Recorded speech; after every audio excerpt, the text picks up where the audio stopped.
3 of the Massachusetts Open Meeting Law to discuss issues related to collective bargaining or litigation if an open meeting may have a detrimental effect on the bargaining or litigating position of the public body. The discussions pertain to the Medfield Teachers Association, Units A and B, AFL-CIO custodians, cafeteria workers, and secretaries. I will now call to order this October 22nd public meeting of the Midfield School Committee with a roll call. Leo Brown? Here. Tim Knight? Here. Megan? Here. Anna Mae O'Shea Brooke? Here. And Jessica Riley here. All right, before we begin public input, I'd like to share a couple of changes that we are going to be enacting from now on. As we try to return to a meeting that kind of incorporates both the opportunity for people to offer feedback, while at the same time kind of working within the necessity of a business meeting to address the business of the school committee. I've also been a little concerned that the Zoom question and answer feature comes close to allowing for a potential of an open meeting law violation through the private chat feature. So what we are going to do from now on is try to return a little bit to pre-COVID normal, in which the best way I think that we can kind of mitigate that is to allow people to participate in the meeting in the manner of the pre-COVID norms by bringing you over on video, who would like to either speak in the public input section of the agenda or in the sections in which the chair calls for public input, much like approaching the podium and stating your name and address in regular times. So we are beginning that tonight. If you would like to be brought over to video for public comment, please click on the raise your hand feature at the bottom of the screen. I will allow comments for 2 minutes each. And we will now accept public input on matters not on the agenda and without comment from the school committee. All right. So I am looking at the participant list. You can see that there is the ability to raise your hand. Yeah, you may want to relay how to do that. Would you like to relay how to do that, Leo? Yeah, in the Because I'm bottom not there should popping it be up right now. An option on the bottom of the Zoom window to raise your hand, and then that'll put you right to the top of the list with your hand raised. I don't see that actually, Yeah, Leo. it's on the You floor won't right because inside. you're a panelist. Oh, I don't see it because You I'm the can't raise panelist. your I don't hand, have to raise my hand. Okay. So I'm going to give you about another 45 seconds or so. See if anybody wants to do. Oh, we have one. Let's see if we have another 10 seconds. Okay. Owen, if you could bring Chris McHugh Potts over. I appreciate it. Thank you very much. And 2 minutes.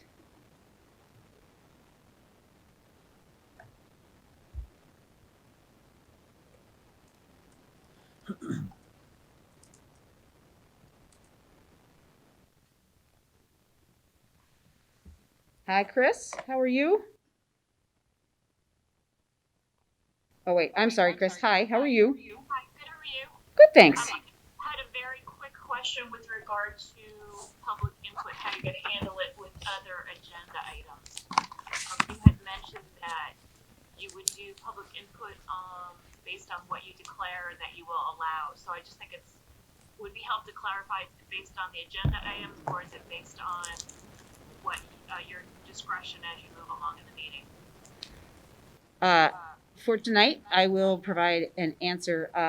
We plan to accept public input on the back to school portion or reopening portion of the agenda, which is under old business.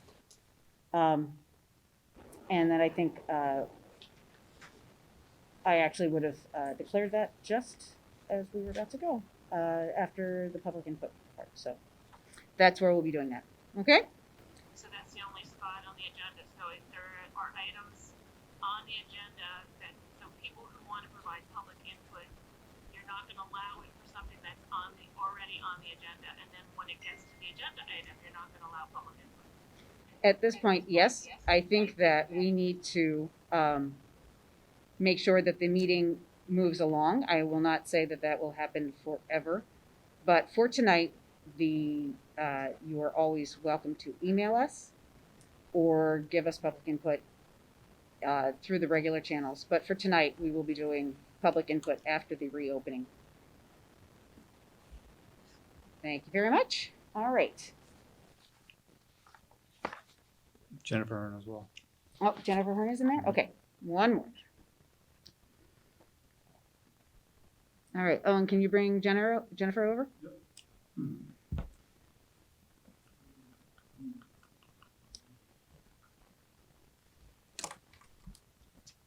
Hi, Jen. Hold on one second. Can we unmute her? Okay. Okay. It's come to my attention that in middle school, cohort C students who are in November now need to share with Mandarin teacher loading. So I'm hoping that you can maybe find a way to find a new space for the Mandarin teacher because my student is, my child student is basically only learning Mandarin right now, which is great, but he needs to do his other subjects. So I just wanted to throw that out there. You don't have to give me an answer, or I just wanted to, before I forgot about it, if you guys could try to problem solve that, I'd appreciate it. Okay. All right. Well, you should also email or call Steve about that just to make sure that he covers that as well. And he's actually luckily here tonight. I should have done that first. That's all right. And Happy to hear it. just bringing it up also in case that's a similar issue across other schools too. Okay. Thanks. Thank you Thanks, very Jen. much, Jen. All right. Do I have any others? Okay. Thank you very much. We will now move on with the meeting. At this point, we will do the approval of minutes. We have executive session minutes for September 3rd, 2020, September 9th, 2020, September 10th, 2020, September 11th, 2020, and September 17th, 2020. Do I have a move or a motion to approve those minutes? So moved. All right, do I have a second? Second, Anna Mae. All right. Now, Tim, do you recommend that we hold those minutes at this point? For, because they relate to current negotiations? I believe up until 9/11, Jeff, make sure you answer this correctly. I think up until 9/11, that was all related to the MOA that has been signed and Okay, posted. Agree. However, right. 9/17, I would ask that we hold. okay, so we will hold the 17th. So let's hold a vote on that. So 9/3, 9/9, 9/10, 9/11 will be released and 9/17 will be held. And are we okay with me adapting that motion? Yes. Okay, so let's get a vote. Leo? Aye. Oh, yeah. So we're just calling the vote? Yeah. Aye. Yes, I'm calling the vote. Thanks. Tim? Aye. Megan? Aye. Anna Mae? Yes. Okay, thank you. And then we have regular open session meetings for 8/13, 2020, 9/10, 2020, 9/11, 2020. Do I have a motion to approve? So moved. Oh, All right, second. Tim moves, and do I have a second? Second. Leo seconds, and vote. Aye. Leo, Tim, Aye, Tim Knight. Megan, Aye. Anna Mae, Aye. and Jessica Riley. Aye. Okay, we are on to elementary principals opening report under new business. Madam Chair, Dr. Billsborough, Mrs. Caulfield, and Mr. Grenham are in attendance this evening to do their customary opening, principal opening report. I know that our next meeting will have Nat and Robert here as well. So, Owen, if you could send them over, please. A customary opening report for a very non-customary year. Yeah, for sure. And they will be presenting this together, right? Correct. Okay.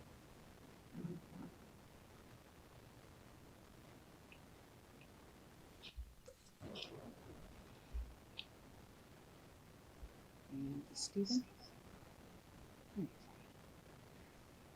All right, so welcome. Thank you so much for coming tonight. I do appreciate it, and I know that you guys have been working incredibly hard This has been a year, I don't use any of those words anymore, the unprecedented, uncharted territory or anything like that, but I do have to tell you how much we appreciate your work for the last 7 months, but intensively through the summer and through the fall.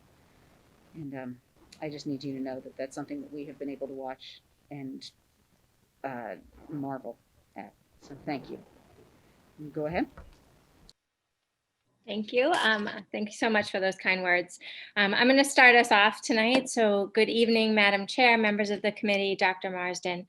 Thank you so much for the opportunity to join you this evening and to talk about the opening of the 2021 school year. In the spirit of collaboration, as you just heard, teamwork, consistency, and Holly, Steve, and I thought that it would make the most sense for us to combine our opening reports as opposed to splitting them up as we have done in the past.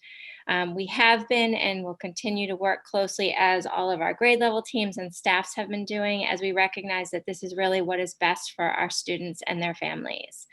So tonight, each of us are going to start by sharing some staffing and enrollment updates for each of our buildings, and then we will also share some additional highlights across the 3 elementary schools. Before I begin, though, I just would be remiss if I didn't state that this year's opening would not have been possible without the combined efforts of our teaching staffs, technology departments, secretaries, custodians, and central office staff. It has been and continues to be a team effort, and Holly, Steve, and I are so grateful for everyone's efforts with that. So I'm just going to start, like I said, by sharing the new staff members who started at Memorial this year. We just have a few. The first one is Colleen McDonald. She is one of our full-day kindergarten teachers this year. Carrie Clark is a kindergarten teaching assistant. Lynn Bean is a teaching assistant, and Jack Dugan joined us as a teaching assistant. Currently, our enrollment at Memorial is 391 students, which consists of 28 preschoolers, 164 kindergarten students, and 189 first graders. We have 4 cohorts, as you know, that are running simultaneously, and there are 153 students in cohort A, 161 students in cohort B, 30 students in cohort C, which is made up of 12 kindergartners and 18 first graders, and 26 students who are joining us from cohort D, again, 11 kindergartners and 15 first graders. So now I'm going to turn it over to Holly for her update. Good evening, everyone. Thank you so much for giving us this opportunity to share our opening comments with you. So we have several new staff as well to join our staff. We have Melissa Newton, who is our 2nd grade long-term substitute for Cindy Previty. We have Teresa Lynn Stewart, who is our cohort D grade 2 teacher. Sarah Heavey is our cohort D grade 3 teacher. Brenna Norcross is our cohort C teacher. Amy Keegan is our school nurse. And we have a few teaching assistants, Kim Jolene, who was in our cafeteria last year and has come over to help us out in the school building, Kim Shura, and Shannon Briscoe. Currently, we're very excited to have all those individuals at Wheelock. Currently, the enrollment at Wheelock is 383 students. In grade 2, our cohort A is 81 students. Our cohort B is 94 students. Cohort D is 17 students. In grade 3, our cohort A is 88 students. Our cohort B is 87 students. And our cohort D is 15 students. In cohort CA, there are 7 second graders and 13 third graders. In our cohort BC, there are 9 second graders and 4 third graders. And now I'm going to turn it over to Steve. Thanks, Holly. And yes, thank you everybody for allowing us to come on and speak about the beginning part of the school year. Dale Street was extremely fortunate as well to hire some new staff this year. We have Mr. Joe Ahern is our technology integration specialist. Good timing for him to jump on. Miss Allison Fox is a long-term sub for the year in grade 4. Mr. Shane Kruth is a special education support teacher, and he came over from Wheelock to Dale Street. Miss Andrea Morello is a general ed aide, and that's a long-term position for the year. Miss Nicole Plimpton is a grade 4 teacher that was hired this year. Miss Becky Ryan is our behavior specialist, and we share Becky with Wheelock, and she moved down from the high school to get some time for Dale Street this year.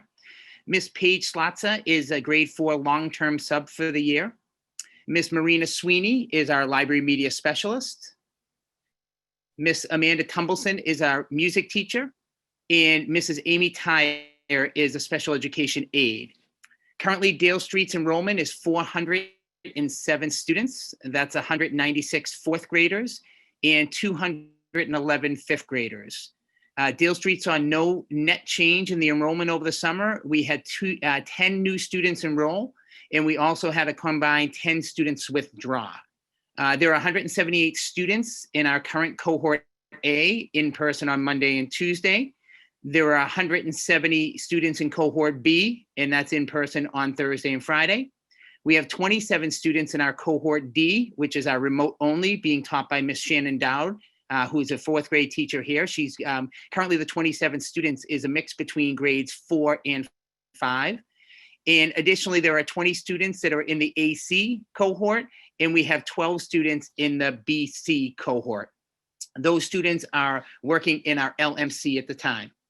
The staff at each one of the elementary schools have worked very collaboratively to get the most out of each other and the most out of themselves. So Missy Hawley and I believe this to be true for the three of us as well. And as Missy mentioned in her opening remarks, we are going to present this evening using that same philosophy. We have highlighted what we think are 3 critical areas regarding the start of school, and would like to share them with you now. So I'm going to turn it over to Holly to get us kicked off. Thanks, Steve. So I'm going to start by talking about the student experience, which is always at the core of all of our planning. So as an elementary team, all of our decisions revolve around what is best for our students. In that vein, we spent a good amount of time this summer on a reentry plan to create protocols and procedures specific for each building. The protocols included procedures regarding arrival and dismissal, which included creating a brand new drop-off and pickup procedure for each of our schools. Other protocols included bathroom procedures while maintaining social distance. Believe it or not, that is a hot topic at the elementary level. Traveling through the hallways, lunch and recess. At recess, we decided to designate 3 specific areas, and 2 classes are assigned each day to those areas. We are rotating them so children are getting experiences in different areas. We also have planned whole school assemblies covering various topics such as back to school and Constitution Day. At Wheelock and Dale Street School, we are continuing to have our student councils. We will also be celebrating Halloween at each elementary school. This will include encouraging students to dress up in their costumes during their Wednesday whole class Zoom.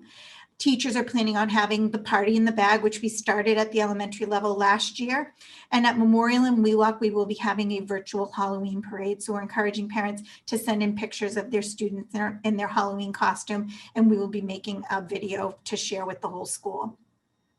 PTO has also donated a large pumpkin to each elementary school, and students will be entered into a guess the weight contest.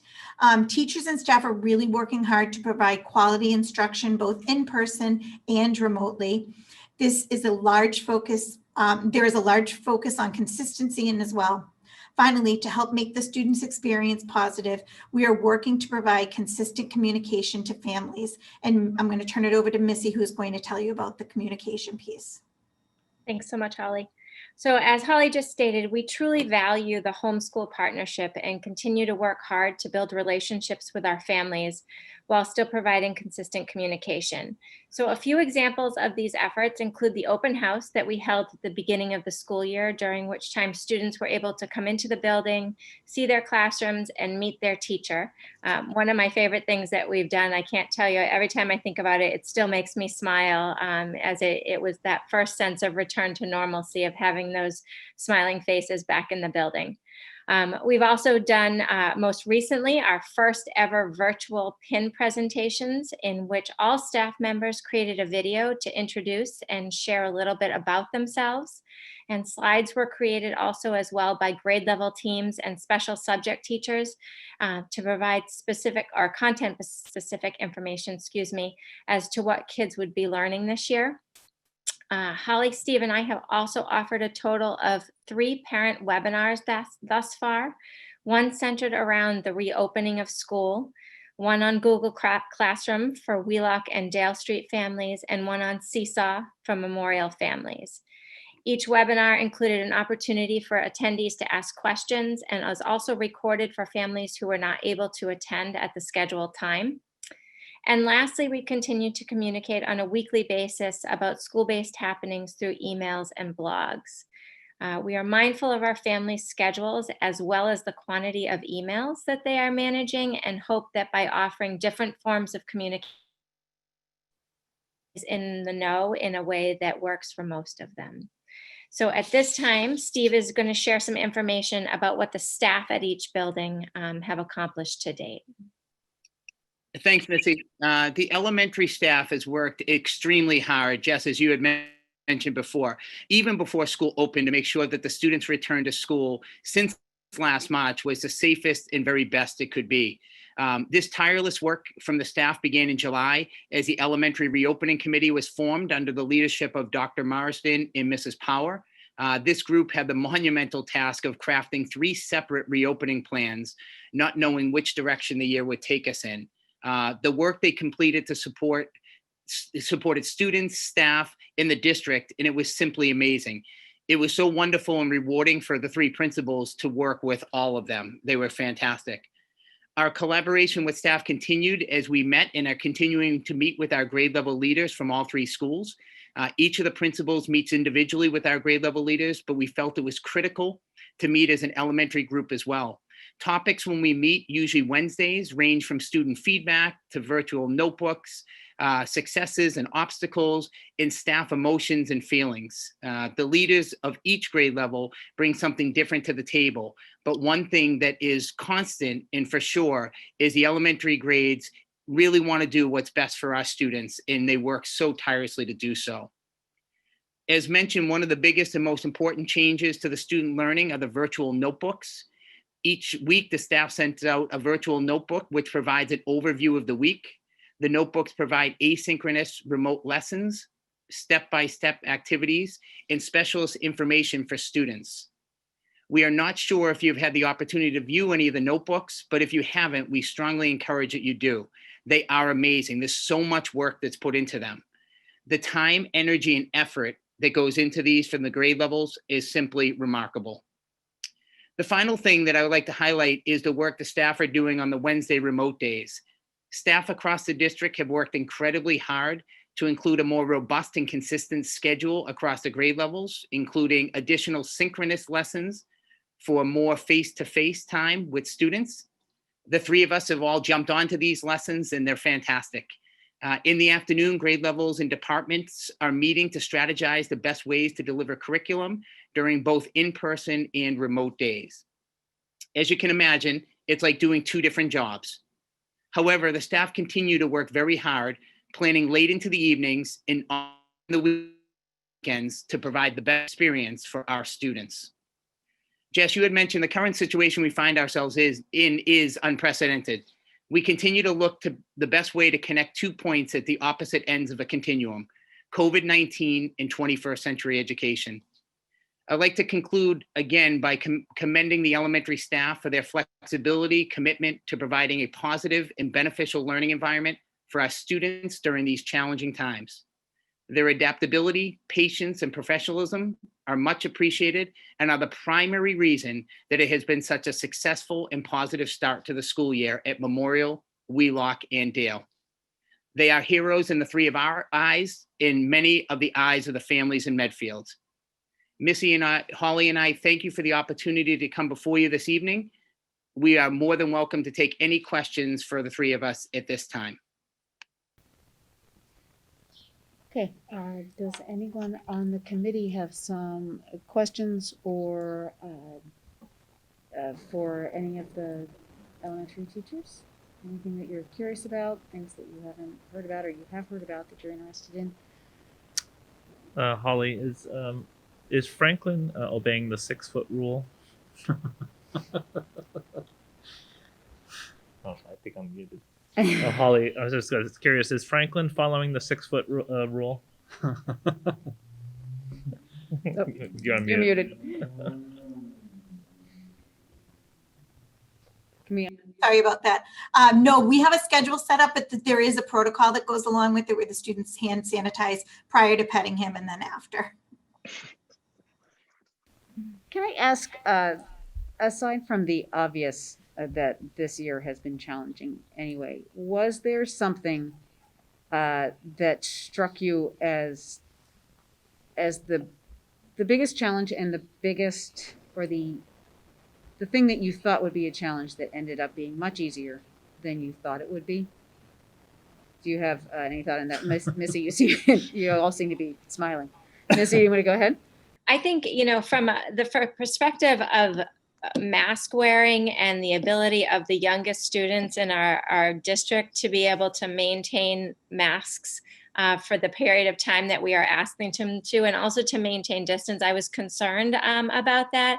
And they have knocked it out of the park. They are absolutely amazing. It's really a non-issue for the kids, and I couldn't be more proud of them. So that's one for me.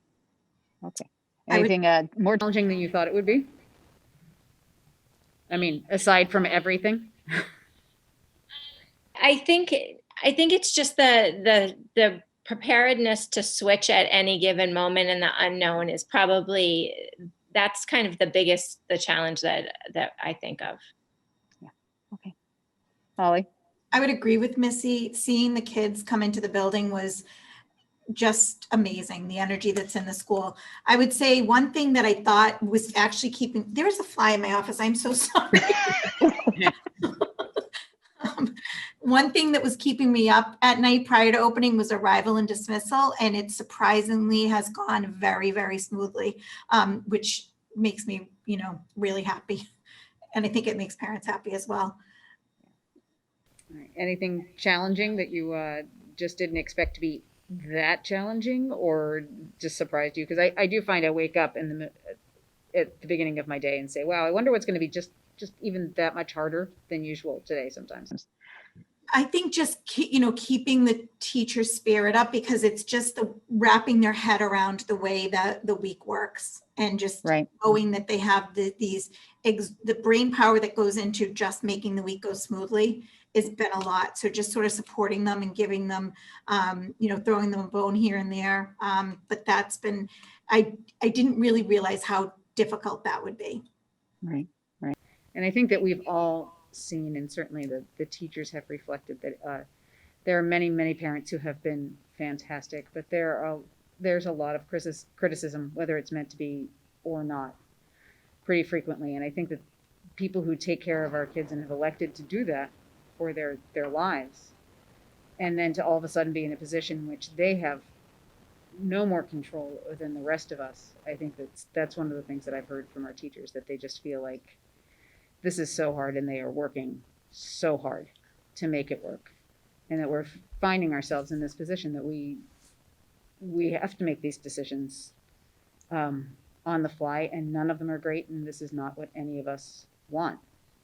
So, Question I had on the same vein of that: are we able to provide any services of any kind for staff? As far as support, maybe just because of pressure, whether it's services to call, and if you know what I'm talking about. like EAP services and Sure, things yeah. like that, kind of just mentoring. I mean, I know that most teachers, many of them are just such good friends at this point anyway, but I can't imagine being new within a district within this particular time. Yeah, I mean, think they're that's really gotta be- leaning on each other. They're working together. They're collaborating more than they ever have. We talk about, one of the positive byproducts of the pandemic, and what we've looked at in terms of education has been the increased teacher collaboration has been outstanding. They've really broken down the walls in terms of my own space, and they've worked really well together. And that's pre-K to 12. They've all done a great job with that, understanding that they're definitely stronger when they work together and If you need to unmute. collaborate to provide those. You're on. Consist- You're on mute. I'm on mute. You're on mute. Oh, it says. Can you guys hear me? I can hear you. No. No, it's the Zoom world. Can't hear you. Should I unmute, Owen? You can hear me? Oh, Okay. anyway, they've done a great job with that, with the collaboration piece, and I think that's something that they'll take away once we someday get back to normal. You know, that's going to be a great learning experience for everyone.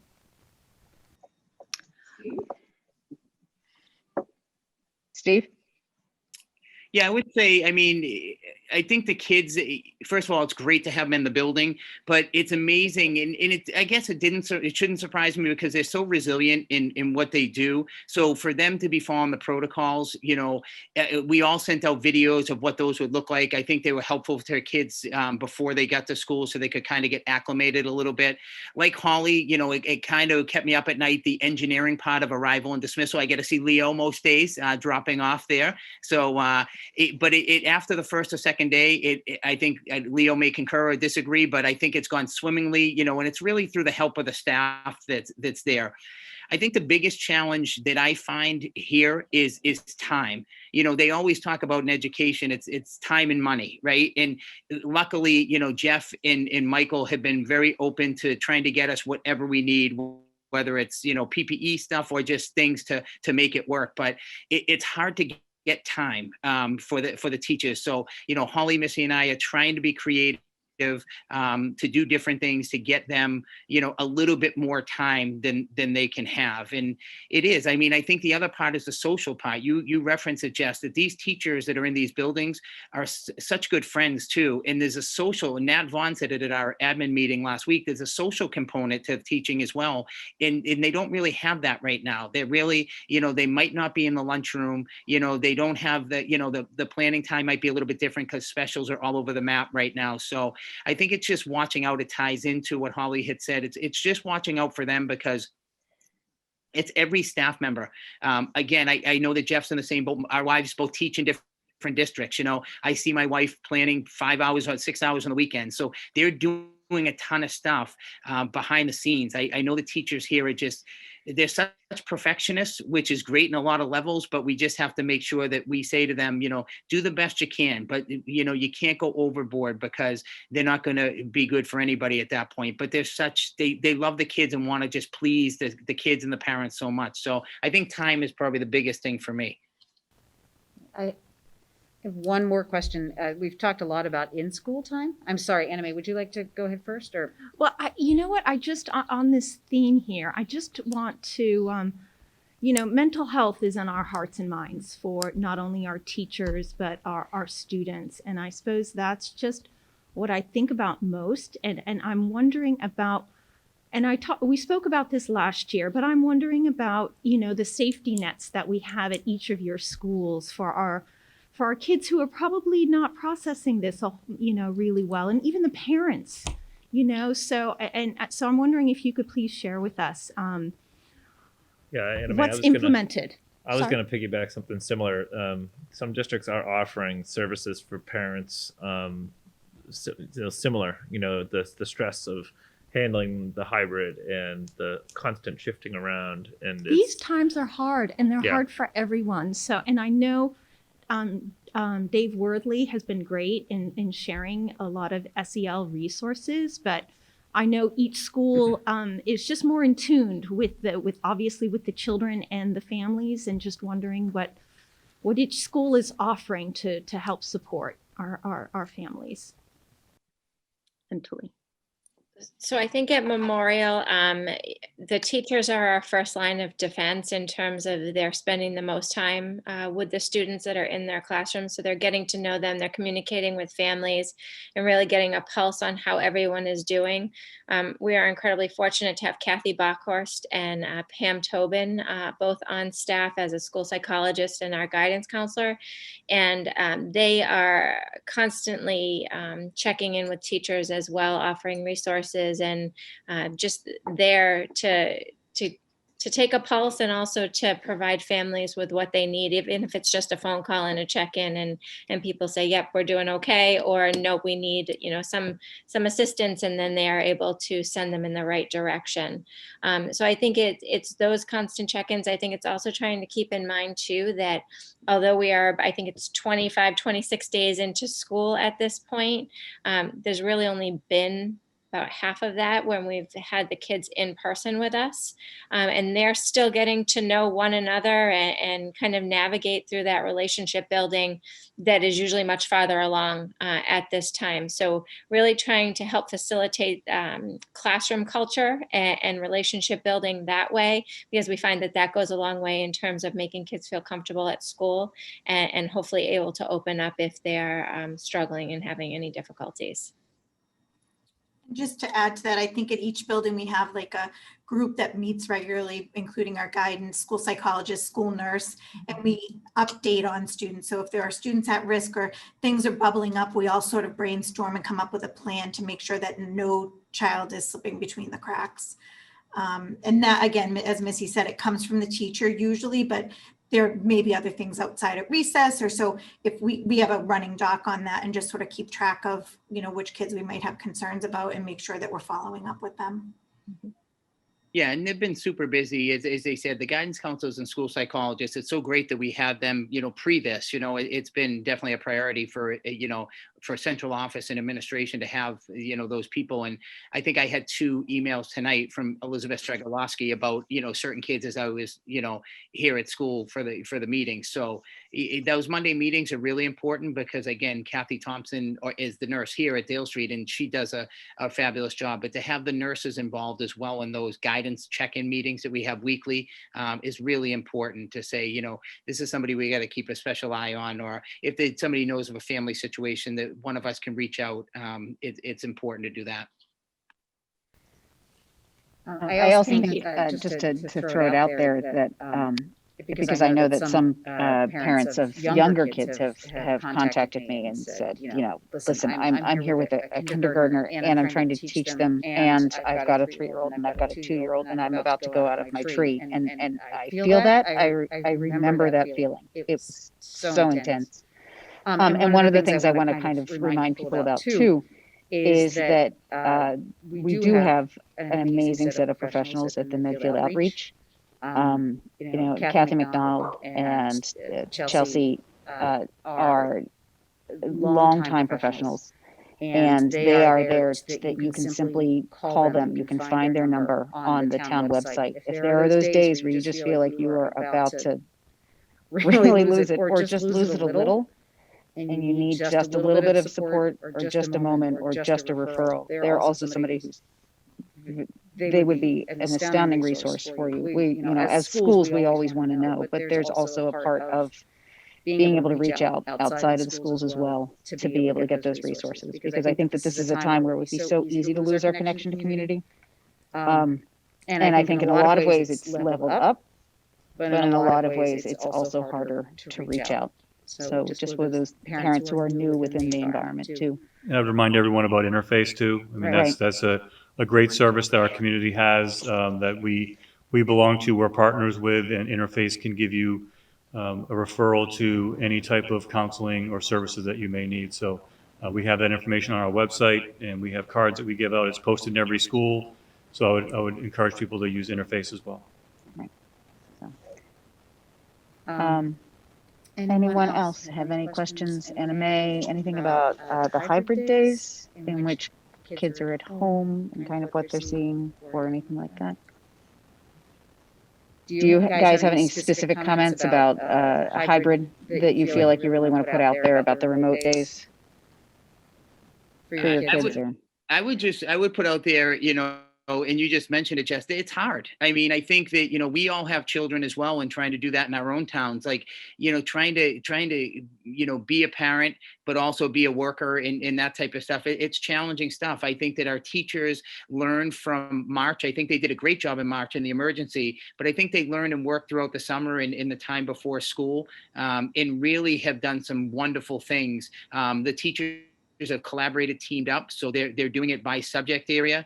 And, they really are, for some of the science lessons, they're going outside, they're doing this, but they're presenting those asynchronous lessons so that the kids can be acclimated to what they're going to be learning that day, not just like do page 5 or something like that. So I mean, Holly, Missy, and I often share, what our schools are doing. We often go on to the other schools and watch them, and they're amazing. I mean, the amount of time that they're putting in, support staff is helping out as well. So I think that, if people are having trouble with remote, definitely reach out to us, because again, we want to make sure that we're doing everything we can, but it is hard. I mean, we're elementary teachers and staff, and we want kids to be here, and we want to be shoulder to shoulder with them. I think about Missy's kids, as I referenced my wife before, she's a first grade teacher in a different town. Like, they need to be shoulder to shoulder. Like, we want that, and we hope to get to that soon, but we're doing everything in our power to give them the best education possible in our current situation.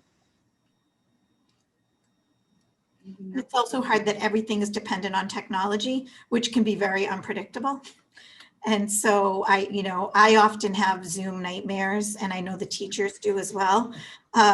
So that's another sort of layer to it, especially on the remote days. And I also think too, like, if we can ask for some patience with things, that we're trying new things, and we're encouraging our staff to try new things. And some things are going to work really, really well, and some things might not. And I think that's part of the educational process, and part of what we want our teachers to constantly be, stretching themselves to figure out what's best for kids. So just asking for a little patience with those things. If you're seeing something that doesn't work, trust me, we know that when it doesn't work, and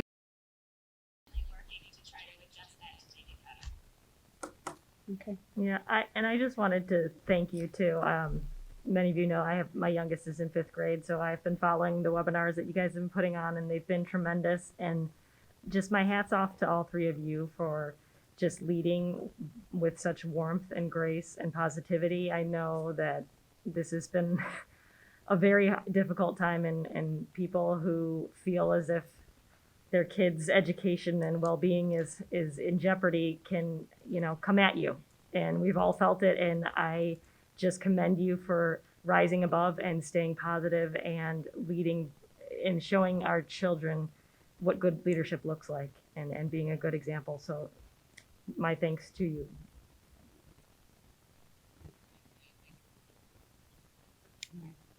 Thank you so much. All right. Thanks, well done. That is, and go back to your families. Right? We all need family time. Thank you, I'm everybody. sorry, I was not unmuted. Go back to your families, okay? Thank you. All right. The next thing that we need to go to is the fiscal year 22 budget calendar, You which is, want to go on school handbooks? Hit that first? yeah, we can hit Okay. that first. Okay. All right, so, So in go ahead. your materials, you have the up-to-date school handbooks for all 5 schools. You'll notice one of the things that we had to wait for was the Title IX update in the training that we had. So all administrators were trained yesterday in Title IX by our law firm. We had that updated training. There's really some interesting changes in the way we process and how we do things. It's really amazing. Our attorney said that, depending on what happens in a couple of weeks, it may swing back the other way, but that might take at least 2 school years for that to happen. So we want to make sure that we were trained and we were all on board of what we needed to do, because the changes are very different than what all of us have been in education for a long time, and they're substantial. So that's all updated. The high school has a link. The elementary and middle have it in there. Have not the whole policy, but have a reference in the reference that our attorneys gave us in the handbooks. And I would ask that you would just, if you have any questions, I don't know if there are any school specific questions I could do my best to answer, but if not, ask that you approve as you've done each year. do we feel as though we'd like to approve as a group, assuming that would we feel as though we wanted to approve as a group all 5 handbooks, or would we like to go individually per? How do you feel about that? Are there any specific notes you have about any of them? I think unless we have specific notes, I think we can. I skimmed them. I didn't have anything specific, so Right. Okay. I'd like to make a so- motion to approve them, the student handbooks for the 2021 school year. Okay, so, yep, for Memorial School, Wheelock, Middle School, and the high school, and Dale. Okay. Yes. Do I have a second? I second. Megan seconds, and Leo? Aye. Tim, Aye. Megan, Aye. Anna Mae, Aye. and Jessica Riley, aye. The motion passes and the handbooks are approved. Okay, shall we go on to the fiscal year 22 budget calendar, Excuse me. which is ironic because I'm not even sure that we are done or fully Just- approved with fiscal year 21. Exactly. So, Michael? Excuse me.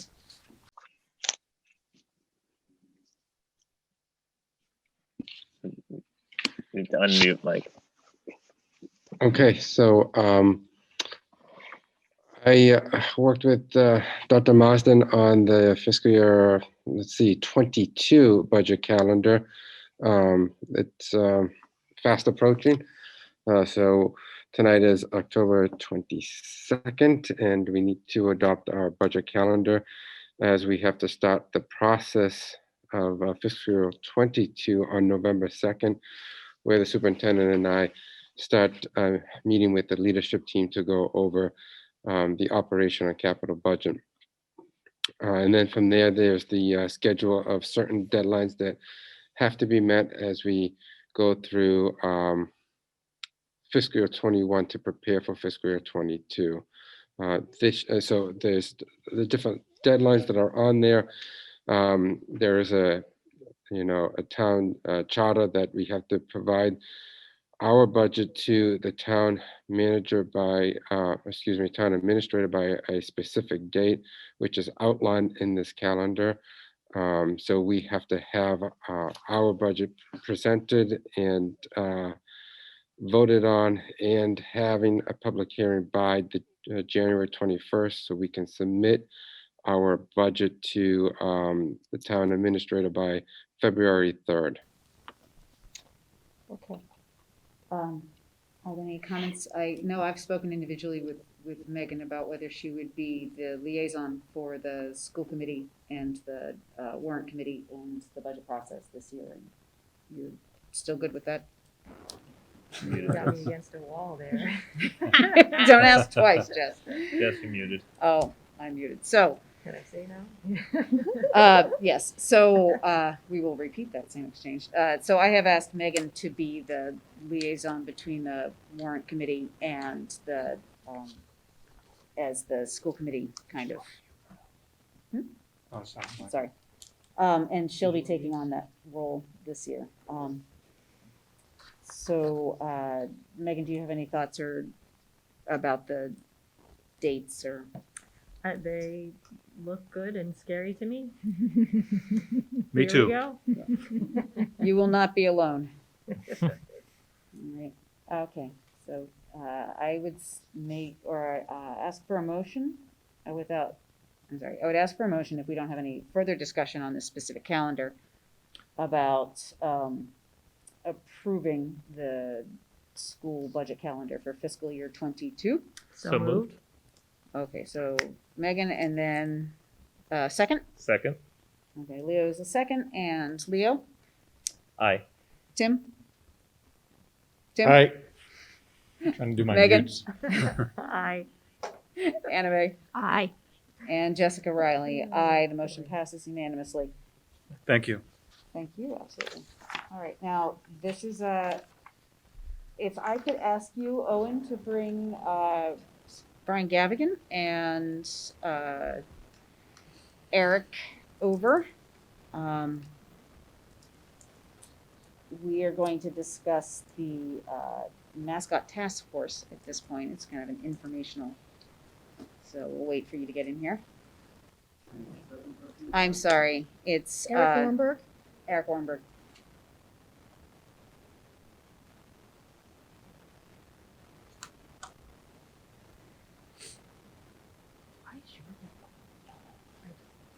Leo, are you unmuting before you speak? No, I'm leaving it unmuted. Okay. I use. I'm doing the earbud. same thing. I'm leaving it unmuted. Yeah, I'm using the earbud though, that's so that doesn't cause the Okay. feedback. I don't know. All right. It's Tanya. She's Tanya. Hi there, Hey. Brian and Eric. How are you? So just to kind of introduce this, This summer, for those of you who weren't here or didn't participate in the 3-hour public forum, we decided as a school committee that at this point we felt as though the logo that we had been using, the warrior head logo, was not one that we felt best represented the Medfield Public Schools, either in our understanding of equity or in the kind of modern times that we are living in, and that it was a symbol that we felt and had been told was not respectful in the way that perhaps people thought had been an honor. And we spent a lot of time talking about that. The other part of the discussion that we wanted to have a longer community discussion about was whether we continue to retain the name of Warrior. If we do, what does that look like? Are we able to divorce it from the association that it had had previously with Native American imagery and Mascot? And if not, what would that new symbol be? So Eric and Brian both stepped up, thank you very much, to lead that task force. And maybe I'll hand over to you, Brian. Do you want to talk a little bit about, or Eric, a little bit about what our charge is? Because we had a discussion about kind of what our charge is around this, what our mission is, and then a little bit about how that process around recruitment will work. Sure, absolutely. And first off, thank you for making the time for us to talk about this. We certainly feel it's an important issue, but at the same time, listening to everything else that you're discussing right now, there are a lot of really important issues. And also just, thank you to Dr. Marsden for reaching out to Eric and I and inviting us to be part of this work.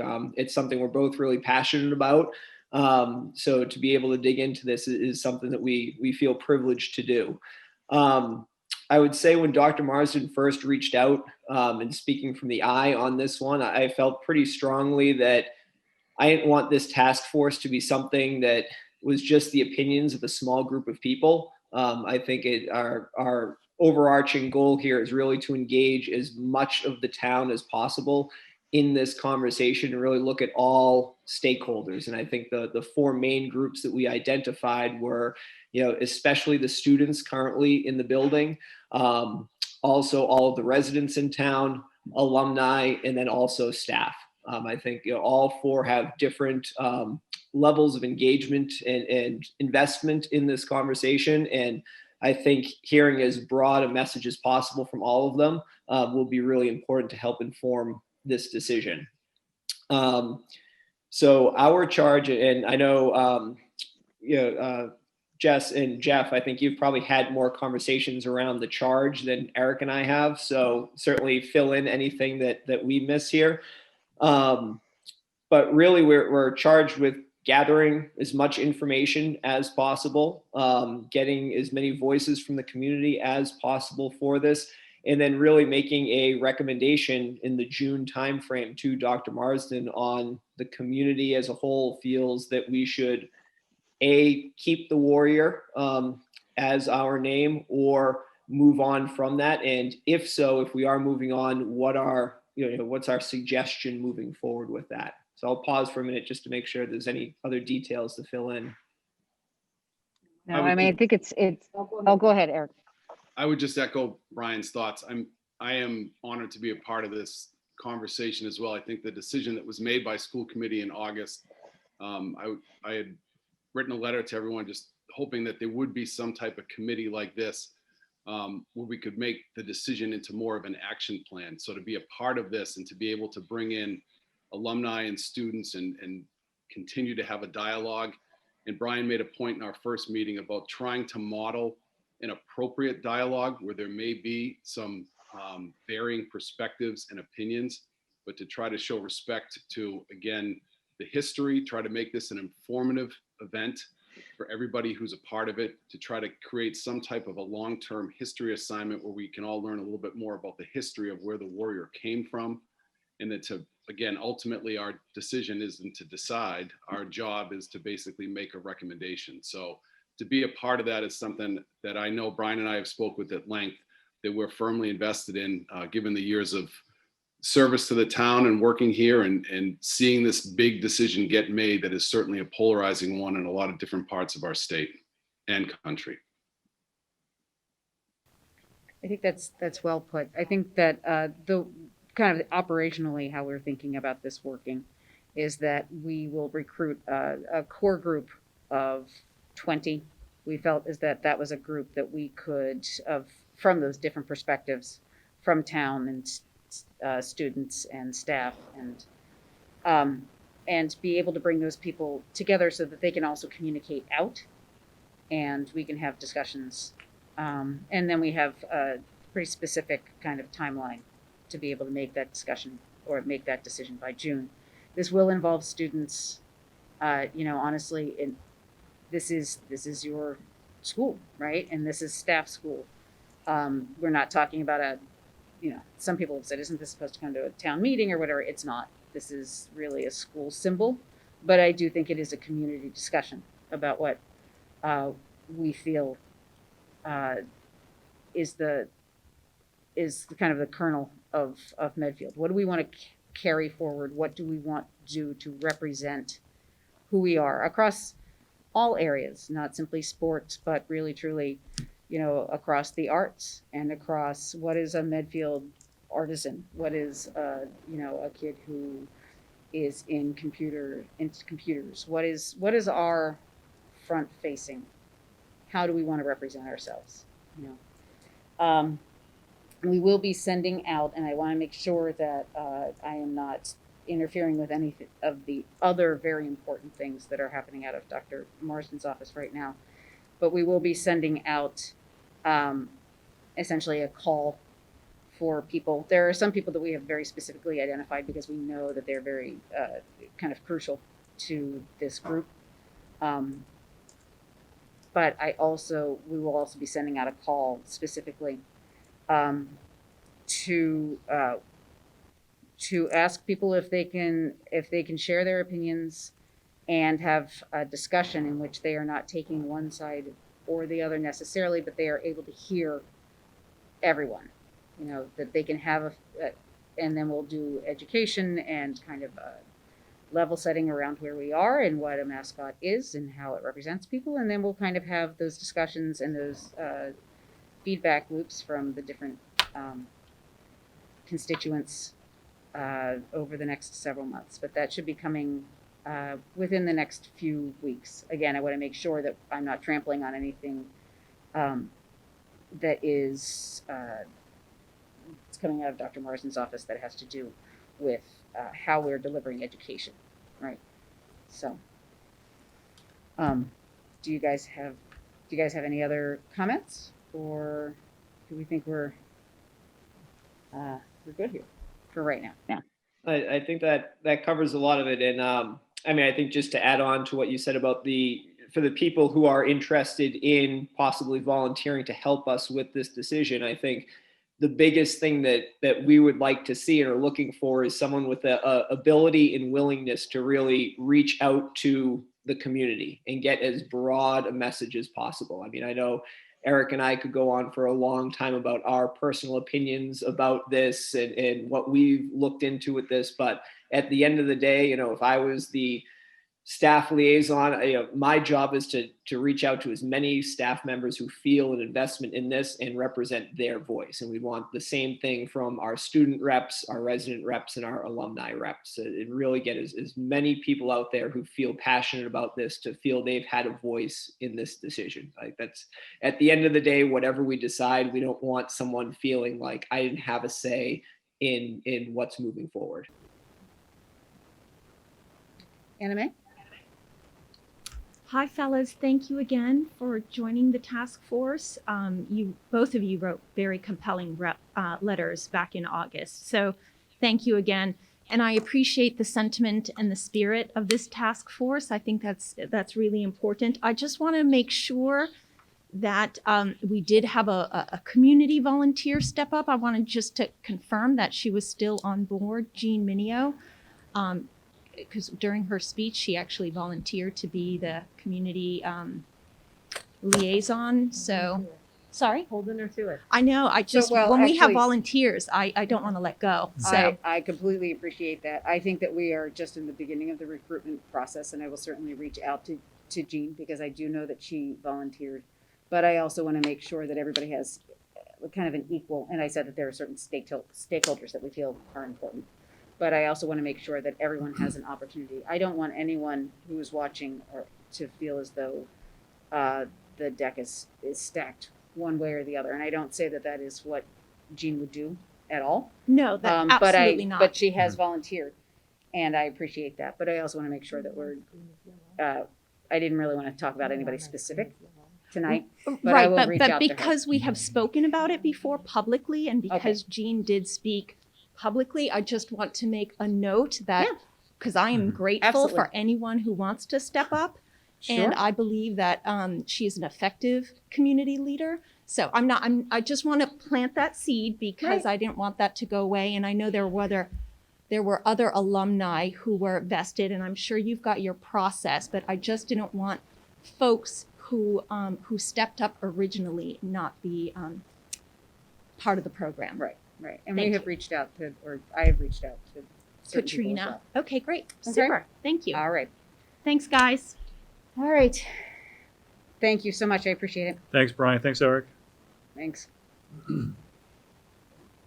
Thank you so much. Okay. Now, we are going to move on to old business, which just seems more like, oh, I'm sorry. Dr. Marsden, do you have anything for other items since posting on October 20th? I do not, Madam Chair. Okay, thank you. We're going to move to old business, but I am going to move 2 items around. The school reopening update was supposed to happen first, but I actually feel like the budget year 21 update is something that is important and impacts on almost everything we do right now. So, Michael, if you could go through the fiscal year 21 budget update now, because I think that there are some significant concerns we have about the budget that I think need to be part of the context of the discussion. And okay. Yeah, so at our last meeting, we went through some of the items that the expenses we've incurred to open up school, and went through, some of them were the CARES Act money, some of them were out of a federal grant, others were out of operational. So the expenses haven't slowed down. I mean, that's the thing, the message you need to understand, I guess, is that it still costs a lot of money to wipe these chairs down every time, every period, every class. We're spending, tens of thousands of dollars just on cleaning supplies every single month. So we went through what, $47,000? I mean, I think people need to know it's up there. The actual, it's up there. So it's over 40,000 in the cleaning supplies, and I know Megan is signing the bills, and she sees them in September. She sees them, and they keep adding up. So I think it's important for folks to understand, and it's really in the context of the conversation that we've had, I think, since the summer around Chapter 70, where we were looking at additional funding. If you remember, FY21 budget was based upon a reduction of 10% in Chapter 70 money, sometimes called local aid. But the Chapter 70 money is what is earmarked directly to schools. So our budget was based on that 10% reduction, yet what we've learned since then is that it's going to be level funded from FY20. So that means that there is a sum of money that is earmarked to schools that should be coming our way. And we've had, this is probably the 5th meeting we've talked about this. So I think it's a really important thing that we have to have that conversation to make sure that money earmarked to the schools goes to the schools. And whether it's, the money had been settled over the summer at town meeting, all the budgets were set there. But again, we're operating on that 10% cut, which is now not happening to local, the towns and cities, and also school districts. So there is potentially $500,000 to $600,000 that is earmarked for the school department that should be coming to us. So, Michael, you want to go through some of that spreadsheet that has some of the costs we've had so far? Yeah, correct. And on this sheet, you're not going to see what, so like today, I approved another $12,000 of wipes that are not on the spreadsheet. I also approved another $3,000 for the solution that we use to disinfect the buildings. That's not on here. And those are just items that came up for order this week. So what we do is we inventory every Thursday. We inventory the schools to see what they need for supplies. So we are always 2 weeks ahead of where they are. And then once we figure out what their 2 week will look like for the upcoming 2 weeks, I should say, we put those orders in. So we are ordering every 2 weeks when we're putting in orders for either PPE or cleaning supplies through the different vendors that we use. Michael, can I just repeat what I said, because apparently Zoom people can't hear me. Oh. So I'm going to just quickly repeat what I said earlier, because I'm hearing that folks on Zoom cannot hear me. So we've been talking for the last 5 or 6 meetings or whatever since the summer about Chapter 70 money. We based our FY21 budget, and we constructed that, and it was approved based on the fact that we were going to have a 10% cut in Chapter 70 money. Chapter 70 money is money that we get from the state that is earmarked for education. So we developed our budget on that assumption. The budget was passed on that assumption. Since town meeting and since the passing of our budget, the governor has announced that it's going to be level funded Chapter 70, which means that potentially there is $500,000 to $600,000 of additional money that should come to the school department. So that was kind of the framing of Michael's presentation, but apparently folks couldn't hear me. So there's currently, we're using 3 different buckets, I'm going to call it, for COVID-19 related expenses. There's the CARES Act that I believe was about $1.2 million that went to the town. There's the allocation, what they're calling the 1 or 2 grant that came to the school department for $565,000. And then there's the operational budget. So those are the 3 buckets currently that we're using for COVID-19 expenses. It's the 102 grant, which is the $225 per student that we received. So those are the 3 buckets that we're currently using. Through the CARES Act, what happens is that when we submit our expenses, first they go through FEMA. FEMA can cover 75% of those expenses if approved, and then the other 25% is allocated to the CARES Act. All those expenses that we put through the town have to be approved, obviously, by the town administrator before they can go through for their second approval. So as of last week, through the 102 grant, which is the $225 per student, we spent approximately $230,000, which is not including the $15,000 that I just approved today. The issue with that federal grant is that all of our expenses have to be accrued as of December 31st. So after December 31st, that funding goes away. So we don't have access to that funding anymore. We had a meeting today with the Department of Education and the representative from the federal government saying that all expenses have to we have to report them to DESE and the federal government quarterly until December 31st. And then after December 31st, whatever we didn't spend actually goes away. So we're trying to do our best to try to get, we wrote the grant for nurses, custodians, extra nurses, extra custodians, PPE, technology, and the cleaning supplies. And as you can see, that half of it is already spent. And then through the CARES Act, we submit every 2 weeks to the town items that meet those requirements. So it's not just COVID-19 items that we can put in, they have to meet the requirements of both FEMA and the CARES Act in order for us to submit them. So we have spent so far approximately $420,000 in the CARES Act. And then out of the operational, so anything that's not funded through the the 1 or 2 grant, or the CARES Act has to come out of another bucket, which is the operational budget. And as of today, we have spent approximately $74,000 out of our operational budget. And those expenses are not just cleaning or PPE, they're also the extra teachers that were needed in order to continue providing the education that we're providing today. Well, I mean, we needed those additional staff members just to open up in a hybrid model. So you heard Steve and Missy and Holly talk about additional or new hires with general aid. So those are the folks that we hired because we needed extra support to not only support our kids in the classroom, but also to cover lunches that are now in the classroom, no longer, in the cafeteria. You heard them talk about where they're recessed. They have it spread out over different areas. We need folks out there to support the kids and watch over the kids. So we needed additional staffing across the board. And this isn't a Medfield thing. This is an everybody thing. I mean, people understand that, as I told you guys a million times over the summer, it's not going to be regular school with masks on. It's just not, right? So we had to make all the different protocol changes, all of those different things we did. And not only does it cost money for the supplies, but we also need additional personnel to make it work. So we go.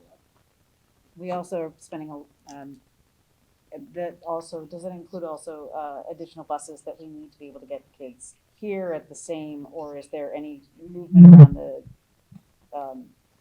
the DOE around helping with those bus standards? So I know that's something we've talked about. Right. So that the commissioner met with us last week and said that something could be forthcoming on that. The real issue is, again, that we've talked about a million times here at these meetings.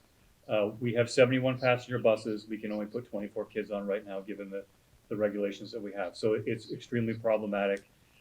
If they can relax that a little bit, and the medical team really hasn't done that, the medical team that's working with DESE and the governor, they have all the documentation, they have all the information. We're just waiting on them to give out either a stay the course or you can add additional students on the bus. So that's what we're waiting for now. So, Thank you, Jeff. So just to continue, as of this week, we've hired 6.2 FTEs for teachers and 5.3 FTEs for teaching assistants, but I believe that we're still hiring teaching assistants. I also want to make sure that I share with you that we talked about getting the MARV filters for the schools, and we are in the process of currently replacing all the rooftop unit filters this week at the middle school, high school, and Memorial. And then during Thanksgiving break, we're going to go through every single classroom and replace all the internal filters. So we went from September to November, and now we're going in, as we promised, changing all those filters out, which are the MARV filters, so we can, continue with that plan that we have in place. And those are expensive. We're looking at a replacement about, it's going to cost us about $15,000 just to do this one-time replacement now, and we're going to try to do it 4 times a year. So, that's an additional cost. And I would just add to that if you remember in our earlier meetings, we talked about Michael kind of being ahead of the curve on this and getting those MERV 13s and MERV 8s. Was really important to get those. My colleagues are saying now they can't get them anywhere. There's one school district, I won't say who they are, but they are buying off-size ones, cutting them in half, taping them together, and using them in their system because they can't find that quality of filter in their size. And they're trying to do the best they can with that. But I think, again, that our focus was very strong on making sure that we had the safety procedures and protocols in place. So as of, I'm going to say last week, because there's many more expenses and there's a warrant that's ready to go, we have expended through the 3 different buckets that we spoke about, approximately $720,000 just for COVID-19 related expenses. And that's getting us through last week, and moving forward, those expenses are going to continue to escalate. And I believe the last school committee, I said that it's important that we have a meeting, right, a joint meeting with the warrant committee, the selectmen, and the school committee, because we need to discuss fiscal year 21 and how we're going to project that out as we move forward. And then trying to get an understanding of what the extra Chapter 70 funding that came in. And then the governor came out, a few weeks ago saying that he's going to increase that Chapter 70 for schools moving forward. So there will be additional funding. So I think it's important at this point that we have that joint meeting just to have that. So, And I'm sorry, just as a point, because I know there might be people that have kids in elementary school that don't understand, like, why are you using so many wipes? Like, why is all this happening? So kids at the upper levels, when they switch classes, so when they go in, they take 2 wipes for every class. They walk in, they wipe down the seat, wipe down the desk that they're sitting on, and they hold on to that. And when they leave, they wipe it all down and wipe it down again. So if you multiply that time, it's just simple math, multiply that times the amount of children we have coming in, cohort A, cohort B, number of days of school, periods per day, you'll see why we're using, and we've been really negotiating it down. We're trying to get, Maureen Barrett's done a great job with, trying to negotiate the number down from a 10% per wipe, 7%, whatever, just trying to work with them to get that down. But that's a cost that you never thought you'd have, right? But it's something that, and again, not everyone is doing this. We think it's important to do this in our district for our kids and keep our kids and our staff safe. So we are requiring that to happen. So that comes with a cost. Are you set, Michael? Okay. All right. So now, given that budget update, I'd like to ask Dr. Marsden to talk about the school reopening update, and after the school reopening update, and I will open up again to video comments.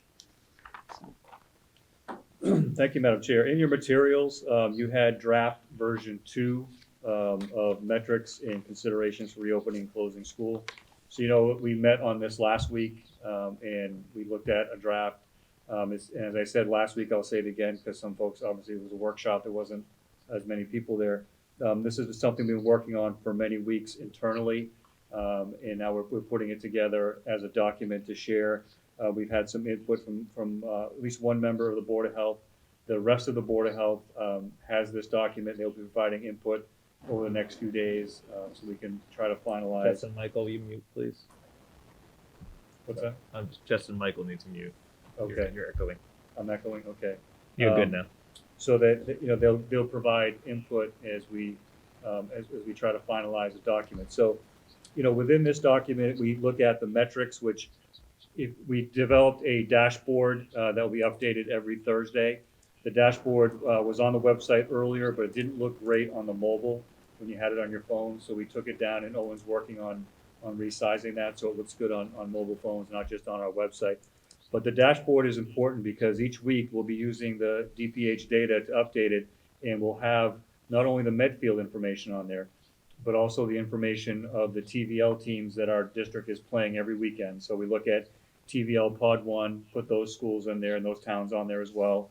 We're looking at contiguous towns to Medfield and putting what their rate is and what their stoplight metric color is.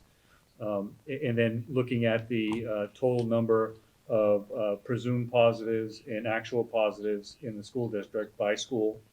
So we're putting that number there. Now, a presumed positive is one that is a positive with the rapid test and not the PCR test. So the state uses the PCR only positives in their reports. But sometimes people go and get the rapid test, they don't get the PCR. As a superintendent, it's a presumed positive to me, we need to act on that. So that's what we've done with the presumed positives. And now we're reporting that out differently so that there's no confusion with when the state numbers come out each week that our numbers look different. So we have a line for presumed positives and then actual positives, and we have a cumulative line where as we go by school. So that dashboard will be updated. I'm sure, I think it'll be up tomorrow? Yeah, so we'll probably have it back up tomorrow. Again, we had it up, we took it down. I know Michael's updating the data that just came out this afternoon. So that's an important piece too. So that's one of the metrics in the dashboard that we're using. But this document, it really talks about, the reopening of our public schools on the 16th was really a community effort. We had over 90 people involved, as Steve had mentioned earlier in his remarks.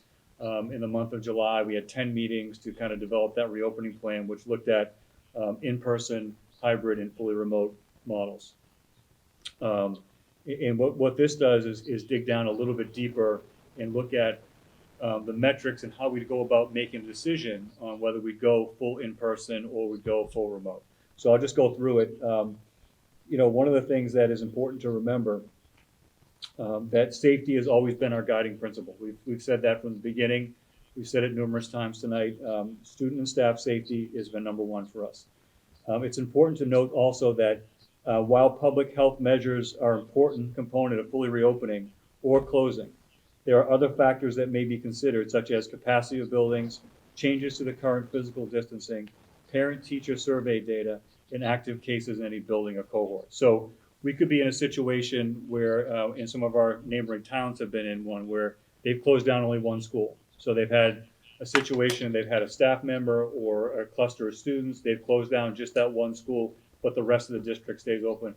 We could be in that same situation too if we have a cluster and there's some evidence of school spread. So that, that's something that we have to consider. So it's not just cut and dry, if this, then that. These are a guide. So the stoplight metric, which the Mass Department of Public Health has determined the community's readiness for in-person hybrid or in-person full.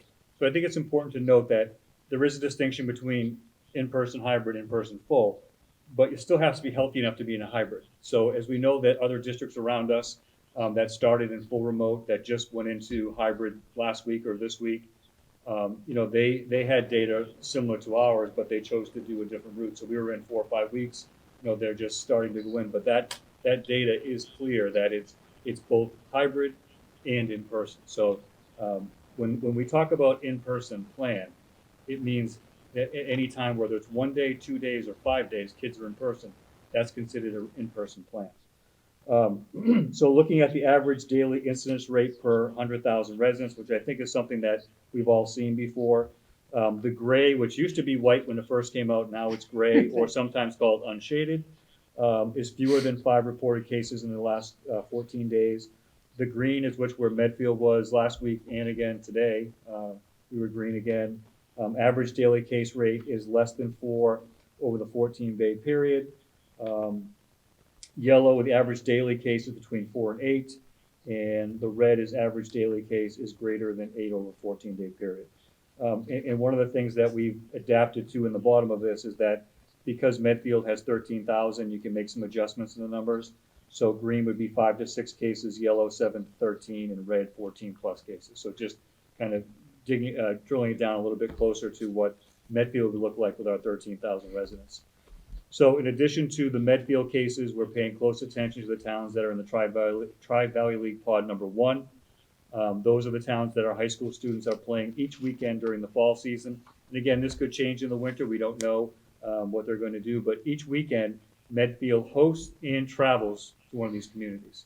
So we thought that was a really important factor to keep an eye on because our kids will be in close proximity to those other towns and kids in those other towns. Another group that we need to follow are contiguous towns to Medfield: Westwood, Dover, Sherburne, Walpole, Norfolk, and Millis. And then we're looking at cases one town outside. So looking at Needham and Franklin. So one town outside, again, because kids travel there for activities. We have staff living in those communities. So we want to make sure that we have all of our bases covered and looking at, primarily our data around Medfield, but looking at secondary sources as well. So the Department of Ed has recommended that school districts use several weeks of data before making any decisions. So they've told us numerous times 3 or 4 weeks of data. For example, if a district is in red, they should not make an immediate decision to go to full remote.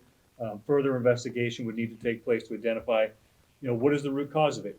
Is it a situation where, like Andover's had numerous times, or North Andover, one or the other, that they keep going into red because Merrimack College has a spike, or other communities that have a prison within their town limits.